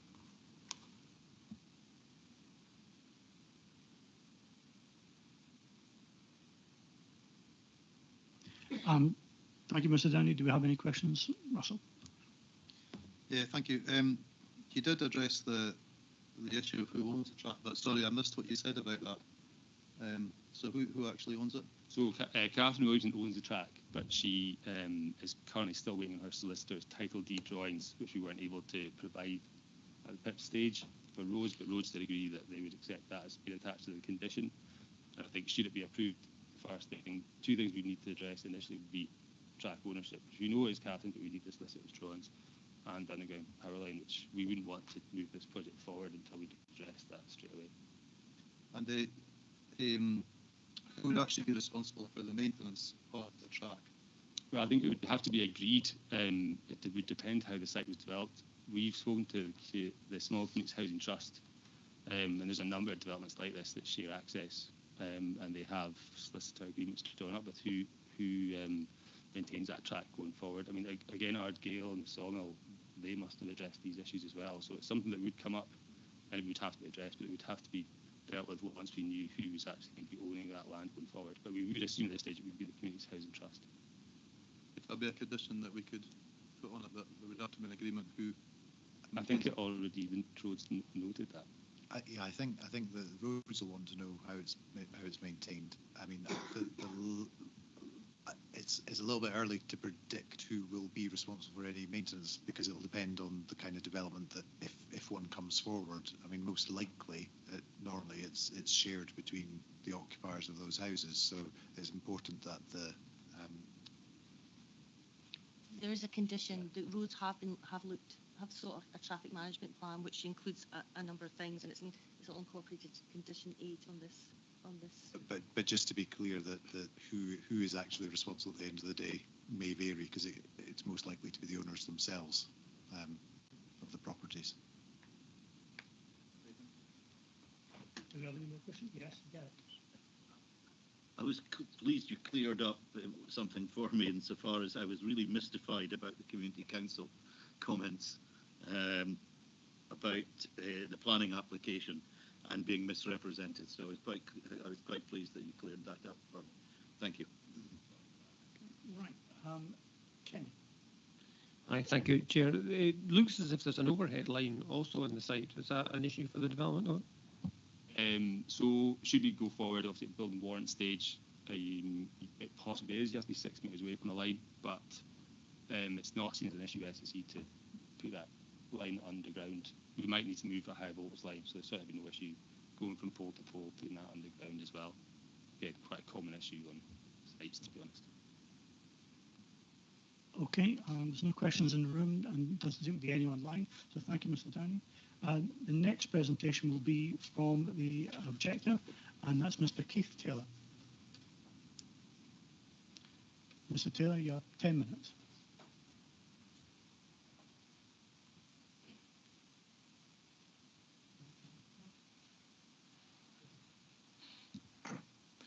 Good afternoon, and thank you for giving me the opportunity to speak on behalf of those objecting to the proposed development. There have been a number of objections, and I wish to flesh these out a bit and explain where the objections align with the aims of the park and where the development is in conflict with the Scottish Government's National Planning Framework.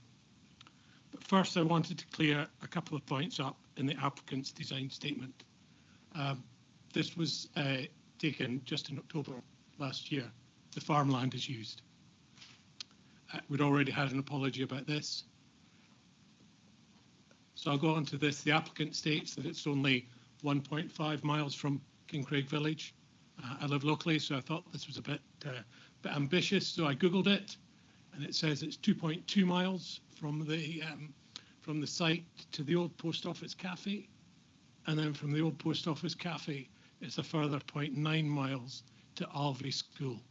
That's really important because Highland Council have various guidelines on school transport if it's over 3 miles.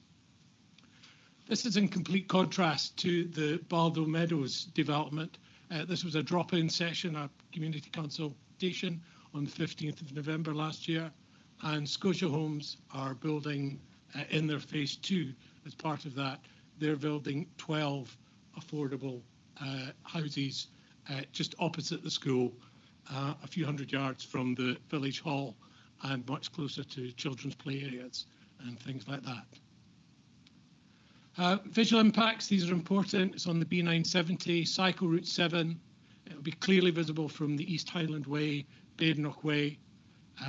It's right directly opposite the RSPB's Lochenge Wood. This is from Forest and Land Scotland's website. The Uath Lochens are a very popular kind of picnic walking area, and the Farletter Crag Trail, which goes up quite high. It has a specific viewpoint, and there are 2 or 3 other points on that red walk where you get a clear view of the 3 houses that I've illustrated on the map. Who thinks that these views are important? Well, the Cairngorm National Park thinks they're important. When the overhead pylons came down, this was the consultation document department. It specifically talks, if you look over on the kind of left-hand side, about the Inchcraig Balmesbank viewpoint 6, talks about how heavily used the B970 is with walkers and cyclists. This was a 2012 document. I would suggest that it's even more used by now. So it did say that this was important and what should happen. Fergus Ewing, at the time the Energy Minister, he also thought it was important. Unfortunately, I don't know what happened to my slide on the last page of this document, but it had, the last page was the implication for the aims of the national park.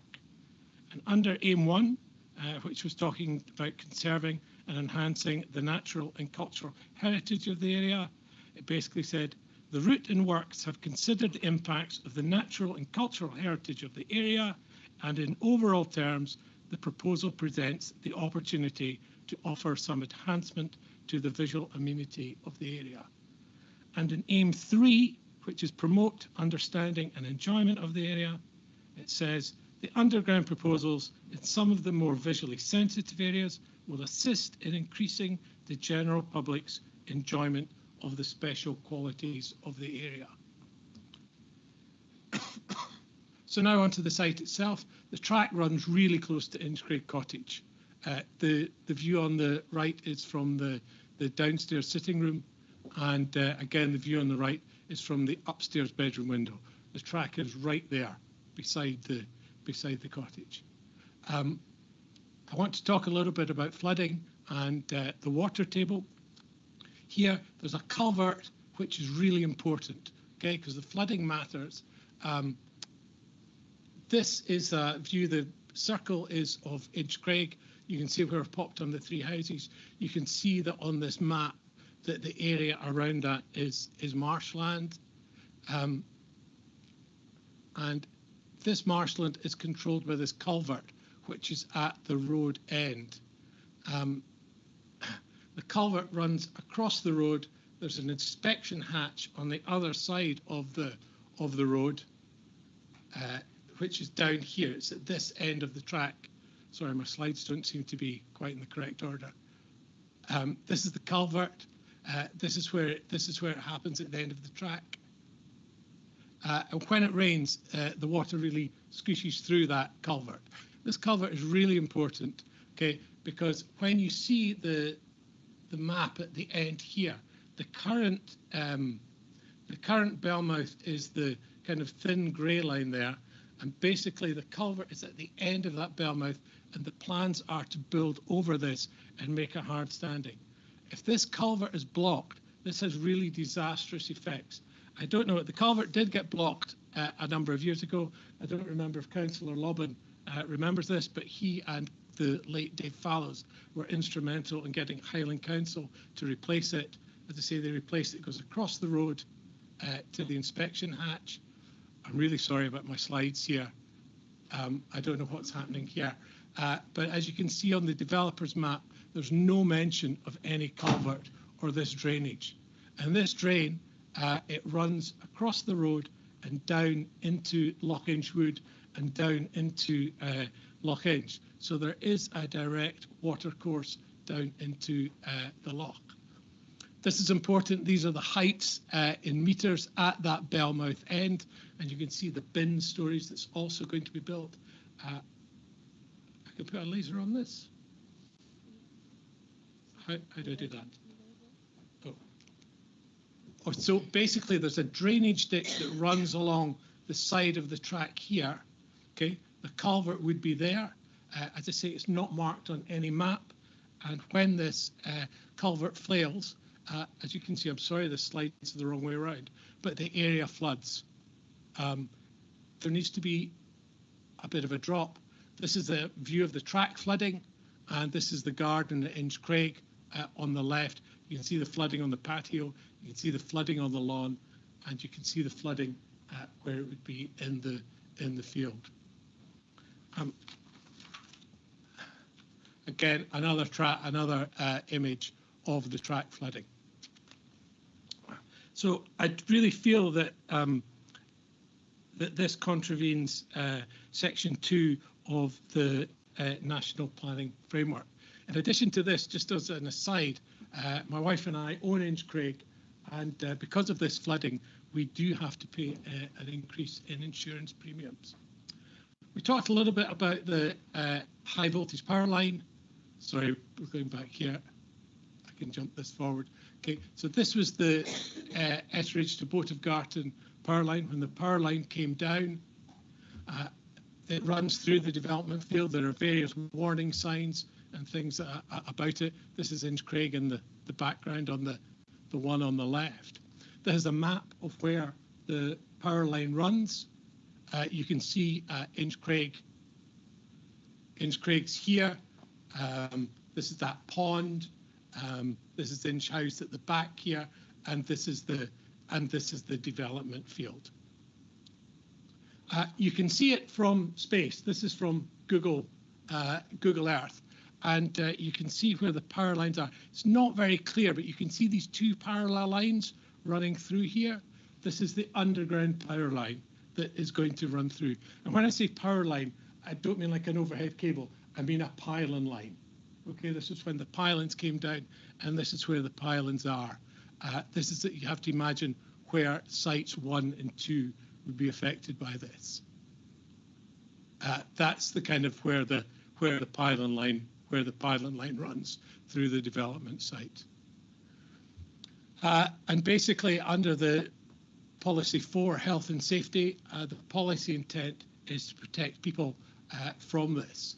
I'm a bit disappointed that one of my slides hasn't come up, so I'll maybe, to the people in the area, if you don't mind if I can pass these round. Okay, if I do that. Sorry, it's just the pylon line. This is from Google Maps. Mr. Taylor, you have 1 minute left, please. This is from Google Maps, and you can see the pylon, where the pylon line is. It's much clearer on the snow than on that green one that I did. But I think I can summarize up by saying it's basically those underground cables. So as a planning committee, you need to decide if you think it's appropriate for family homes to be built on pylon lines and in a flood risk area. Thank you. Okay. Thank you, Mr. Taylor. I do apologise that some of my slides seem to be out of order. Yeah. Do we have any questions for Mr. Taylor? No questions in the room? Oh, sorry, one question. Sorry, Mr. Taylor, can you let us know again how far the development is from the village of Kincraig, please? Sure, if I can just click back on this, or if Emma can do that. I'll just go forward. So basically, this was Google. This is the development site. Sorry, this is the development site down here. It goes past Lochenge, and I just did it to the old post office cafe, which I know some of you would be familiar with, so you'd know where that was. And then I did my second bit from the old post office cafe to Alvey School. So as I say, this is what Google says, 2.2 miles, and then a further 0.9 to the school. Okay, thank you. Lon. Thank you. This is maybe one for Mr. Taylor and for the planning team. As I understood it, it was calculated as the crow flies, but not by road. Is that, could somebody clarify that for me? And then the next question I would like to ask is, you referenced specific Highland Council, specific things for the school bus. Could you highlight what they actually are? Sorry, sure. Basically, it says if you're over 8 and walk up to 3 miles to school, you're then benefiting from free school transport. So if these houses went ahead, Highland Council would have to provide free school transport for them.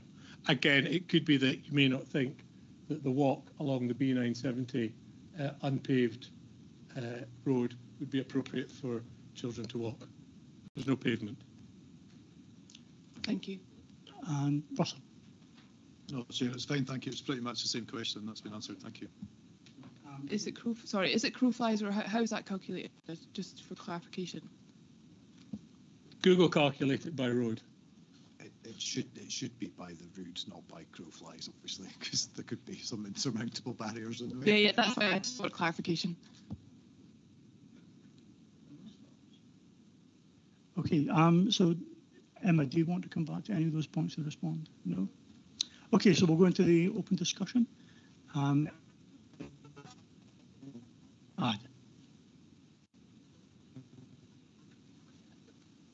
Yep, Eleanor.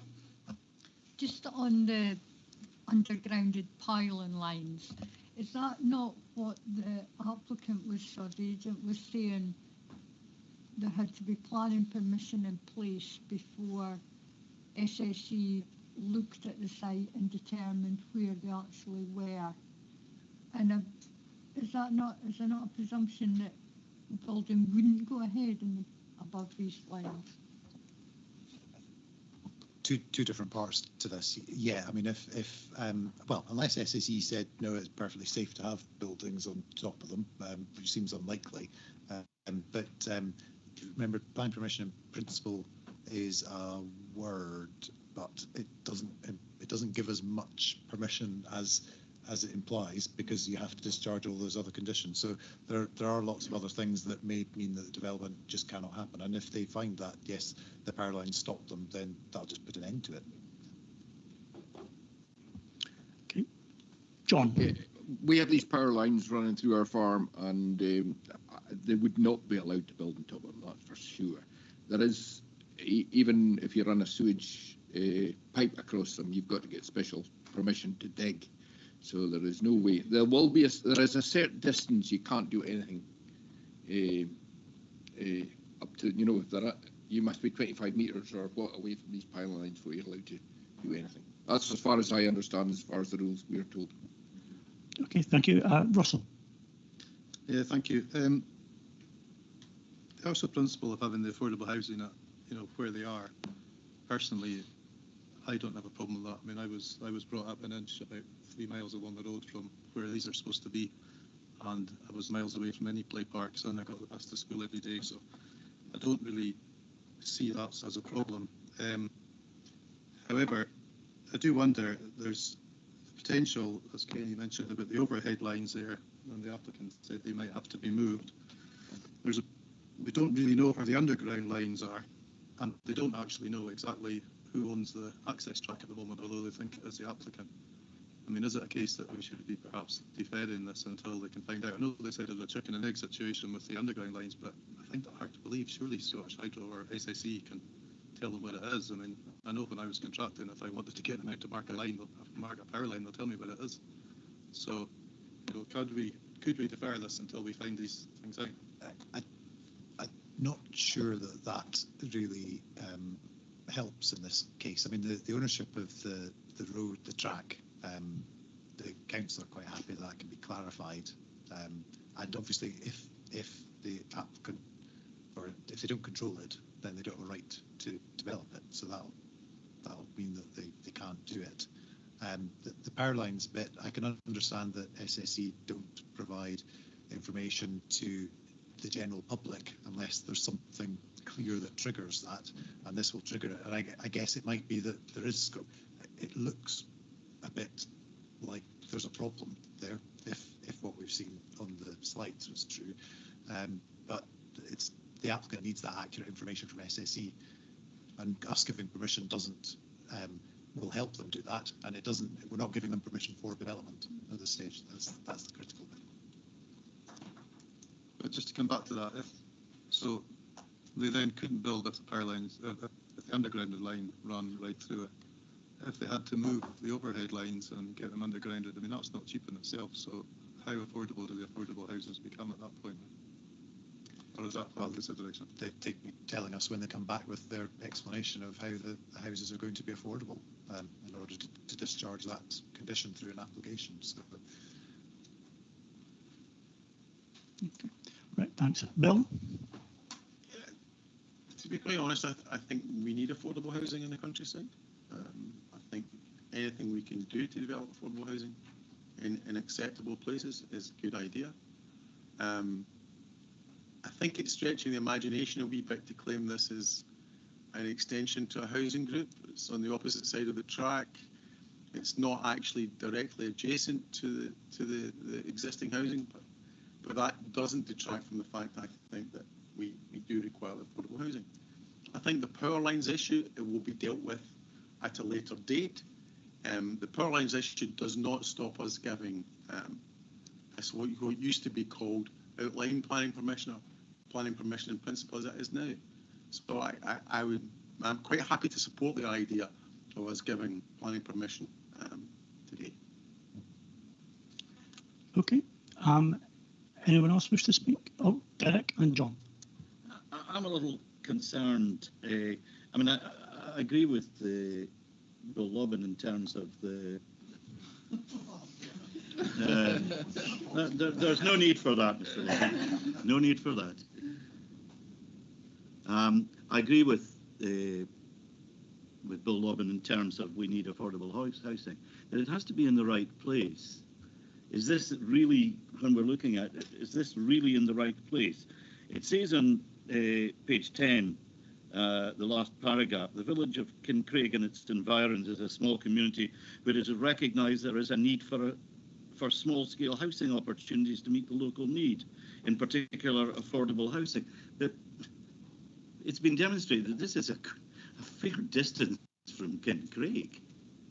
It's not really part of the Kincraig community as such. So it's outside Kincraig. That's what concerns me most of all with this.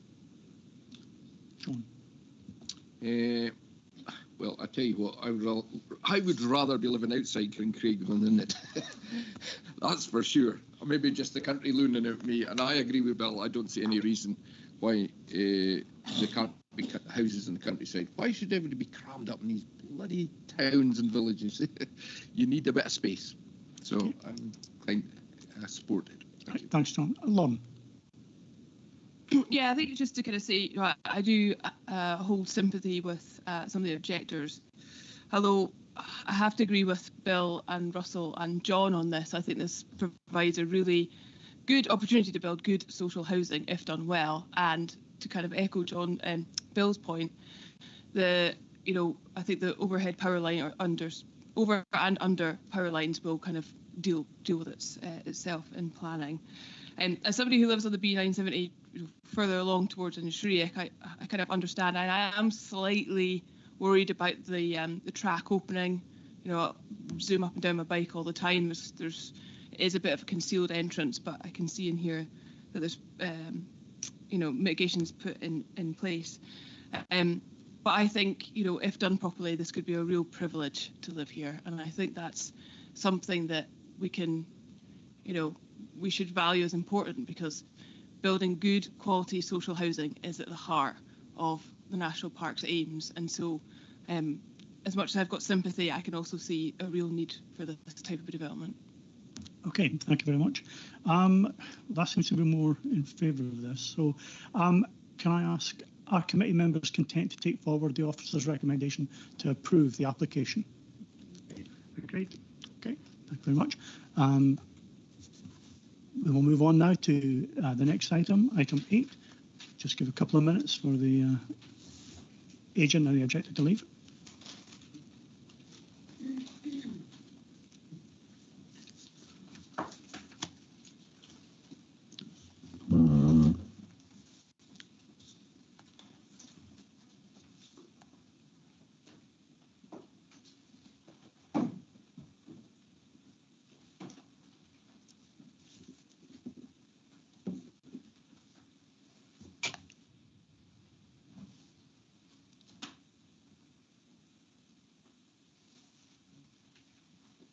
Thank you.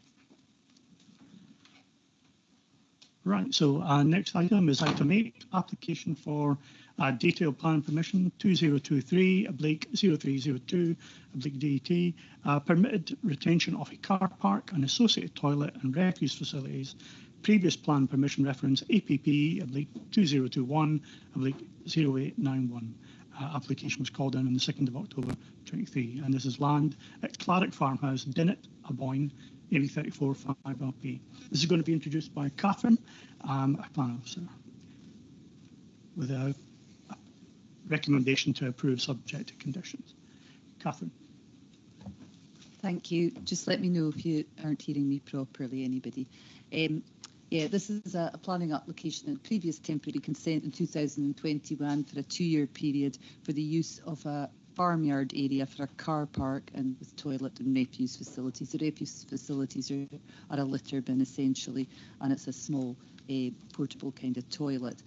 They now want permanent consent for this facility, which is located to the west of Dinnet. This slide shows, this aerial photo shows the site.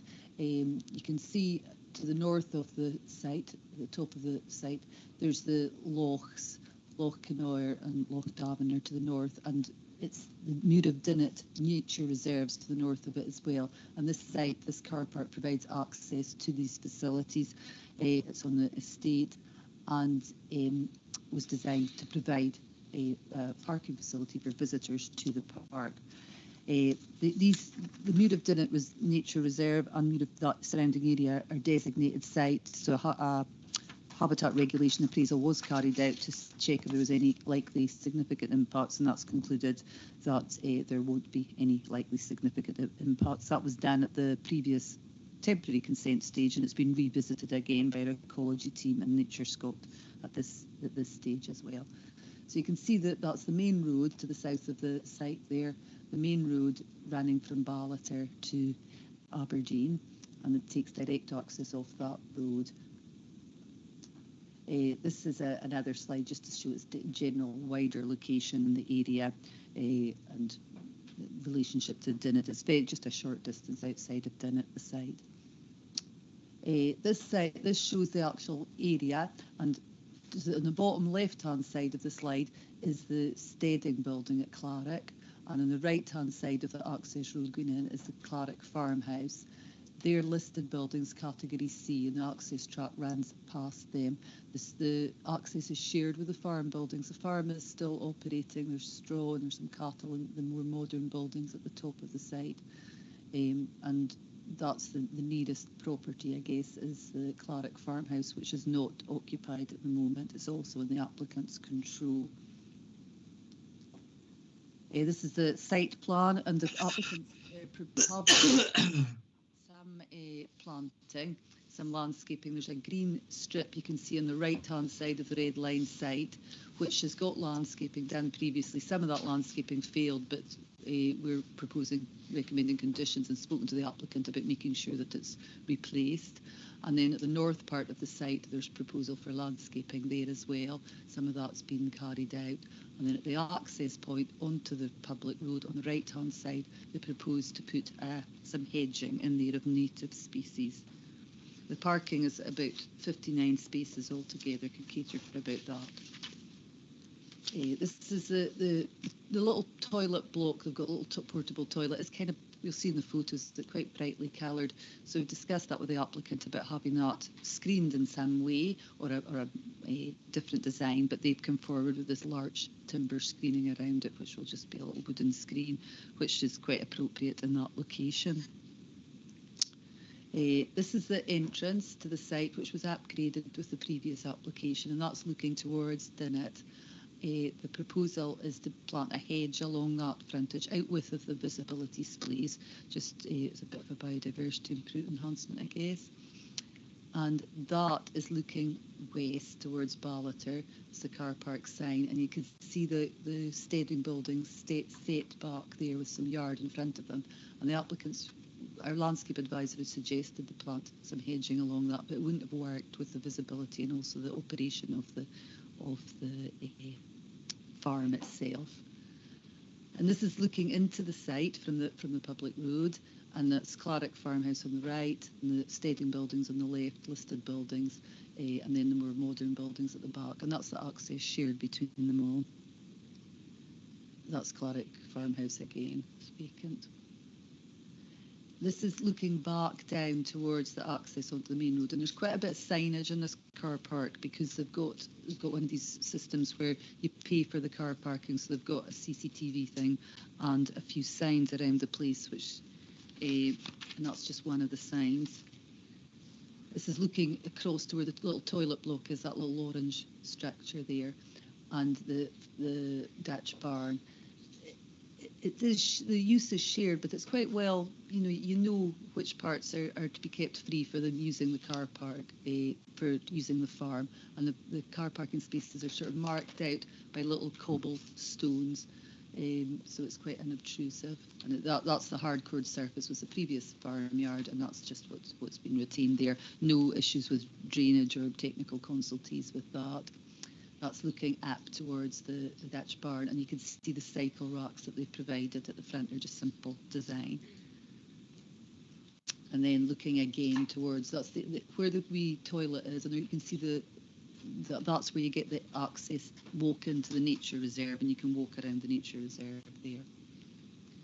So essentially, they're just wanting to keep this permanently. In terms of principle, the site is actually designated for economic development in the local development plan, and this development is brownfield land. Continued use is considered to be in line with that. It doesn't prejudice any other use of the buildings that may come forward in the future. In terms of, it also would support, providing a tourist facility, a visitor facility for use of the reserve and the park, the core paths that run around it.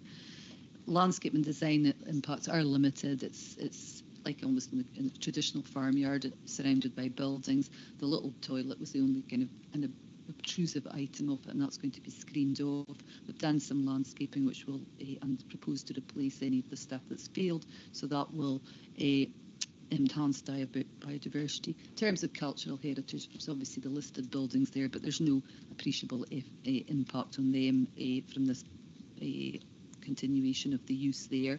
The listed buildings being at the front of the site anyway.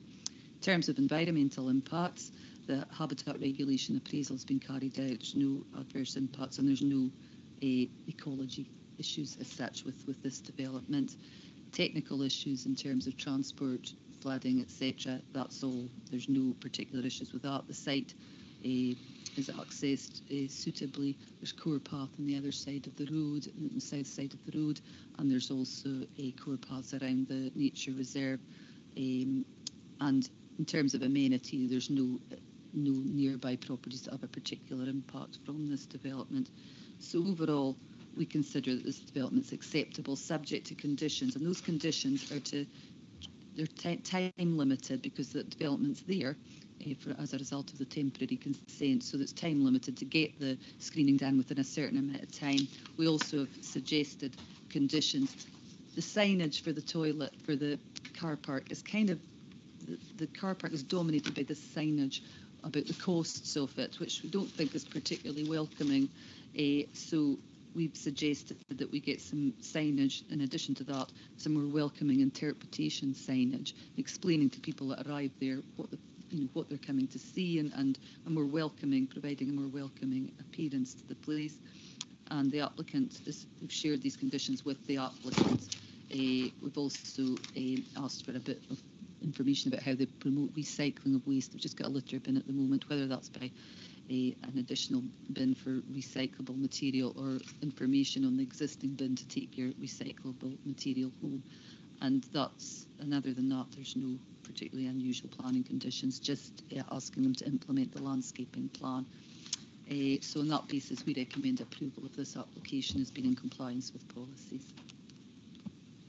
Okay, thank you, Catherine. Any questions? Eleanor, followed by John. Yeah, in one of the slides showing the layout of the car park, there was a farm shed there, a Dutch barn. Is there a health and safety aspect in this, or have we not to concern ourselves with that? I mean, that's big bales. Are they going to be loading and loading big bales when there's cars in that car park? We've not consulted anyone on health and safety aspects of environmental health. We consulted previously on the application, but it seems to work quite well in that there's signage saying keep this area clear, so that anyone visiting the site would know not to park in front of it, and it doesn't seem to have caused any issues. The two uses seem to coexist quite comfortably, really, and people, you know, when I went out there myself, you kind of knew that there was some notices saying don't park here, keep this access clear, and there didn't seem to cause any undue issues at all. Thanks, Eleanor. John? Just my thoughts similar to what Eleanor was saying. Even a gale breaker put along the shed, just the side, because the shed itself looks kind of hairy if you look at this leg on this side. And if these bales did fall, just a gale breaker just to stop kids going in, it's maybe something we should recommend. Which a gale breaker is a strapped sheet, you know, along the side. It would just keep kids out. Nothing more technical. On the photograph, that could be the way it's. The way you were standing. I think it might be due to the way I stretched the photograph. But yes, we could maybe, I don't know, we put on an informative at the end or something like that. Yeah, I think we could. I wonder if maybe rather than informative, actually, we just speak to the estate and say that it's outside the red line. This, and it's part of their operation.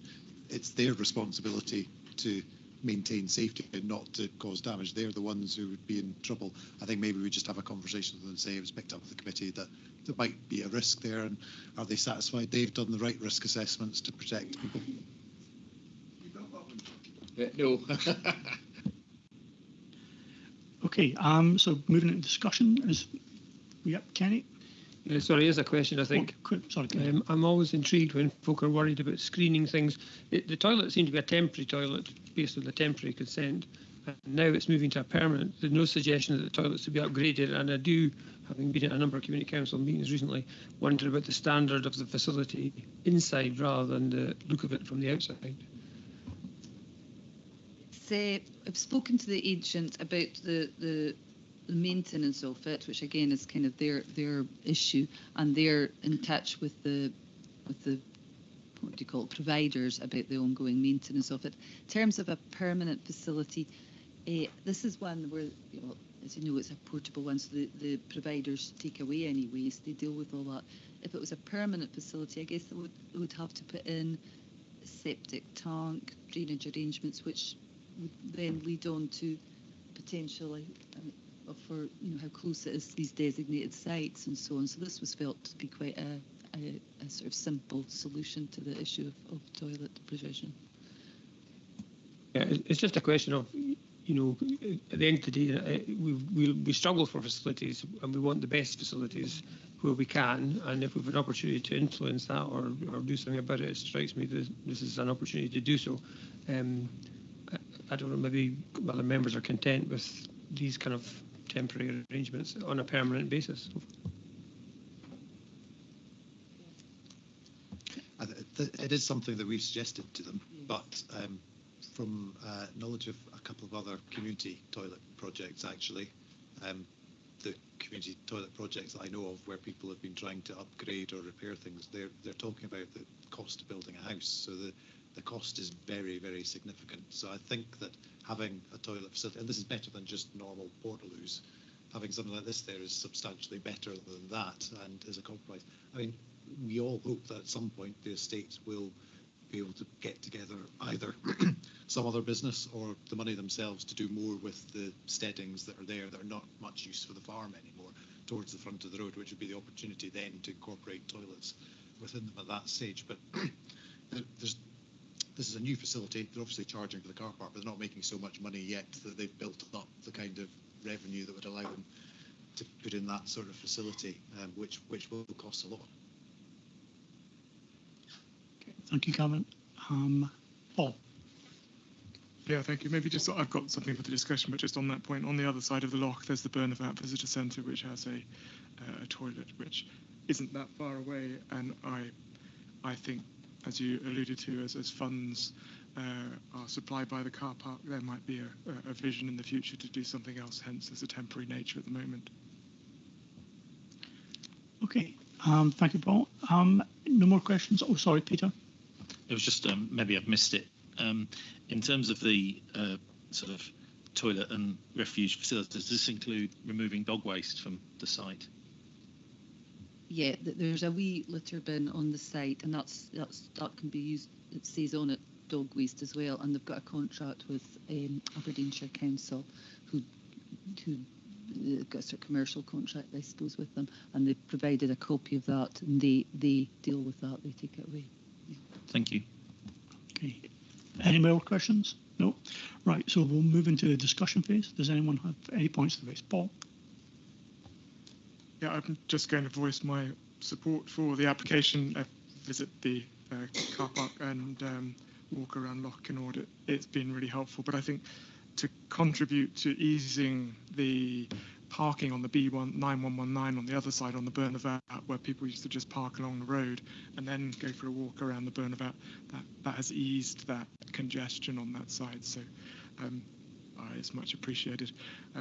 Maybe just ribbing you slightly, but are we not encouraging people to get into cars and to drive to the park 3 kilometres south of the site that we've just had a debate about? This is already a very well established busy destination, so we're just managing the pressure here. And the brownfield site. Okay, thank you. John. Yeah, I remember when this one came before us the last time. Yeah, I think it's great that estates are providing toilets and parking places, and I think it's something we're happy to agree with Paul. I think it's a good facility, and it's something we could really do with more of in the park, because there's lots of places where there's cars parked beside good walkways, but there's nothing. It's maybe something the park should be advocating. Parking, maybe P&P or whatever you want. Okay, cheers. Okay. Thanks, John. Anyone else? No? Okay, so sounds kind of positive there. So are we content to take forward the officer's recommendation and approve the project? Agreed. Okay, that's great. Thank you. And so the next one is item 9. I believe Russell and Bill are going to leave us for this one. And Lauren, you wish to make a restatement there? Yeah, just at the beginning of the meeting, just to make it clear that I have a home share, applied for a home share as a part of the short-term let licence. I think I said I was going to stay, but actually I'll go, but just to make that clear. Okay, thanks very much. So Lauren's leaving and Duncan is also left. So this is for item 9 is for decision. It's the Highland Council Badenoch and Spey short-term let control area, and this is going to be introduced by Dan. Thanks, Chris. I appreciate it's been a long meeting today, so I'm going to keep this relatively short. Pretty much everything I wanted to say is already in the report. But to briefly summarise, since the 2019 Planning Act was introduced, planning authorities have been able to designate short-term let control areas within their authority areas. The Highland Council has chosen to do this for Ward 20, and it's been several years in the making. And as of their meeting on the 14th of December, they are now able to progress with the official establishment of that short-term let control area, hopefully on the 1st of March or shortly thereafter. Obviously, as part of that, they've also been doing work on creating a piece of non-statutory policy that will enable them to determine planning applications that come forward within the short-term let control area for short-term control let for short-term lets. One thing to make clear: this is not a policy that can be applied retrospectively, so it'll just be for applications that come forward after that short-term control area is introduced, and it also and also relevance is policy 26 of National Planning Framework 4, which sets out a broad policy for all types of application for short-term let. The policy, in terms of impact on the authority, it doesn't seem likely that we would ever be deciding any of the types of application that this policy is designed to control. So it would be exclusively used by the by the Highland Council in this instance. However, looking forward, and looking forward to the development of the next local development plan, we would look to bring this policy or something similar into the development plan itself on a statutory basis. So that's something that we'll be looking forward to over the next few years. Any questions? John? I just don't know. I was all for it, I must admit, the whole idea of clamping down holiday homes, but I get a lot of complaints from folk in our community about costing 3k to get their licence time they've got there, or to get somebody to do it.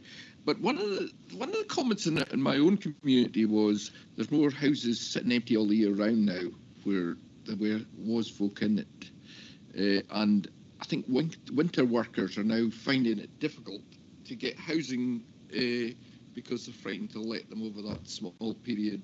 You know, you see folk looking for a house for 3 or 4 months to do a short-term contract, and they can't get anywhere to stay.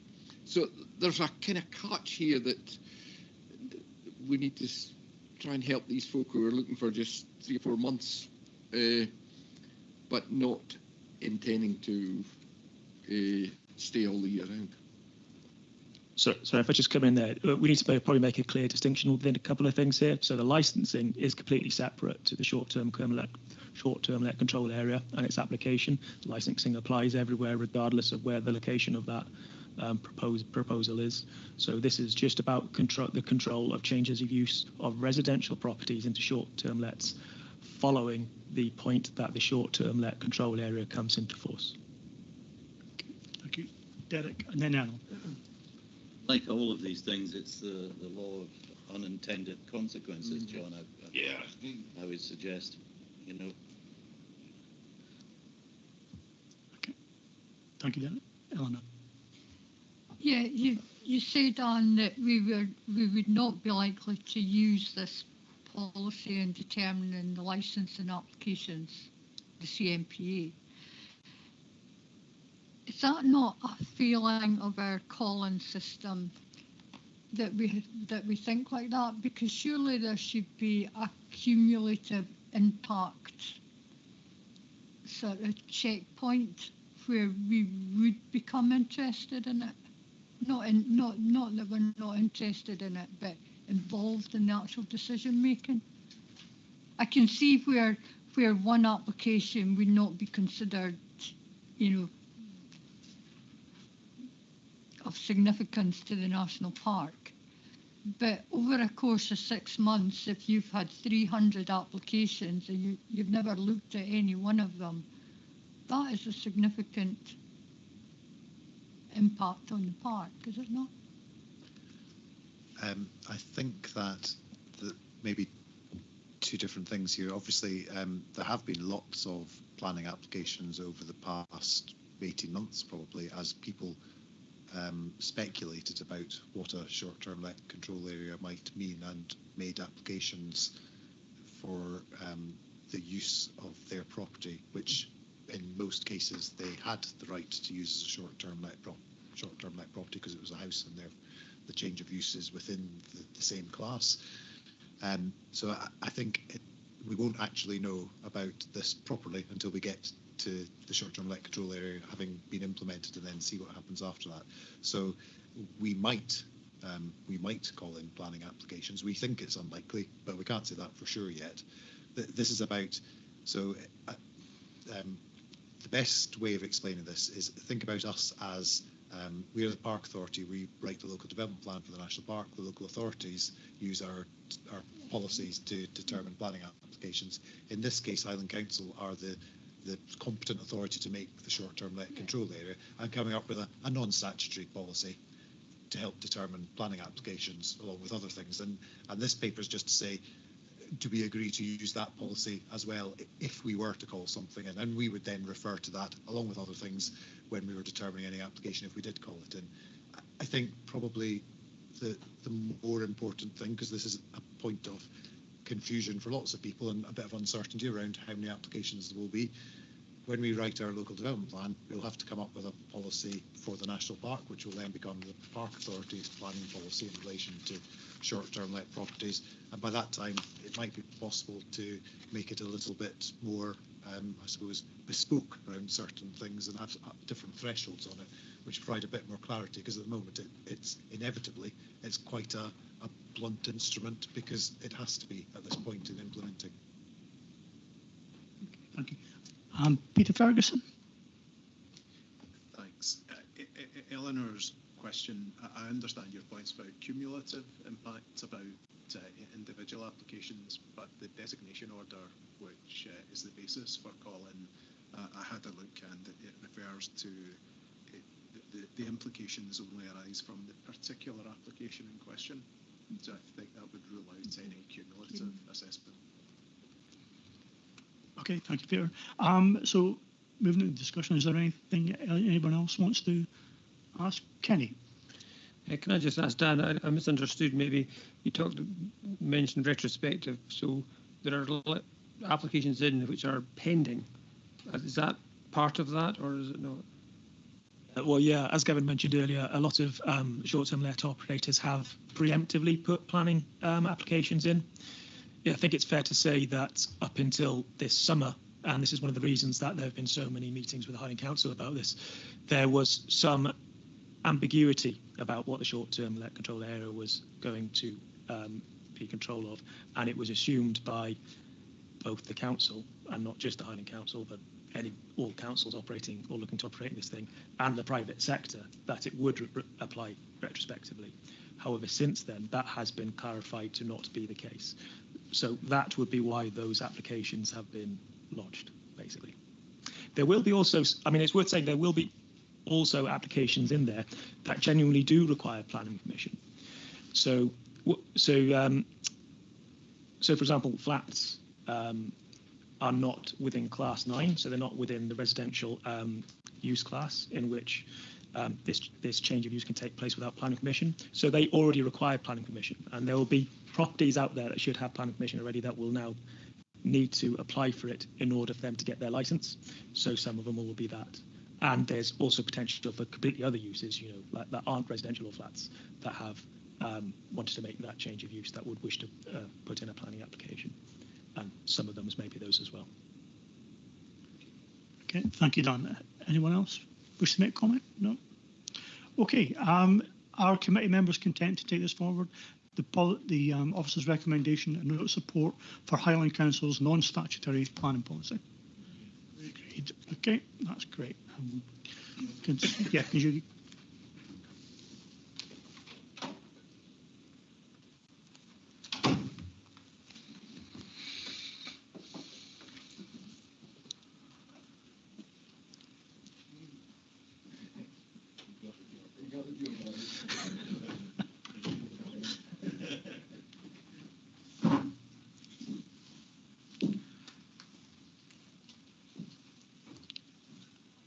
Okay, now that we're all back in the room, so we're moving now on to item 10, which is for information.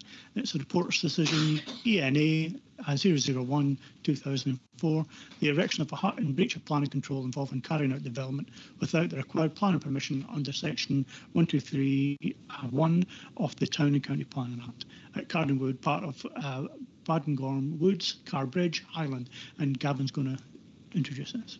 Yeah. Not very much to say. It's really just for the committee to note. You'll remember that we asked the committee for permission to serve the enforcement notice requiring removal of a small hut at Badengorm Woods, and I mean really because those woods have capercaillie in them, and having a hut there would very likely lead to further disturbance of the capercaillie. The people who owned that portion of the wood and built the hut appealed the enforcement notice, and the reporter has dismissed the appeal. So they will now need to remove the small hut that they built on the site. Okay. Do any members have anything to raise? No one? Okay. Right. Thank you very much. Hold on. I've got Anne Ross. Thank you. It's interesting. Can I ask if there's a time scale that they will have to remove the hut, please? Yes, there is. I forget what it is, but it's a reasonable time period for them to do so. It won't take as long to remove it as it would have done to put it up, I'm sure. Thank you. And will they have to reinstate the site to what it was like before? Yes, but there's not very much to be done there, so that won't be difficult. Okay, thank you very much.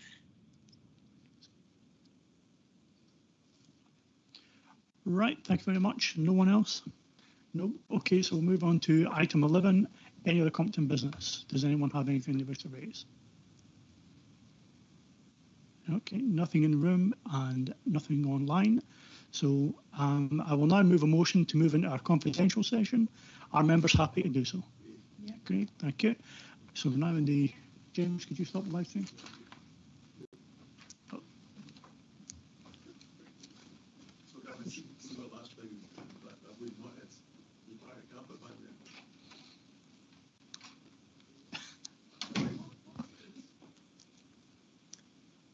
Playing, basically. Okay. Right. Meeting of the 12th of December. Luke's not quite turned off the live stream yet. He's just gone up to do it.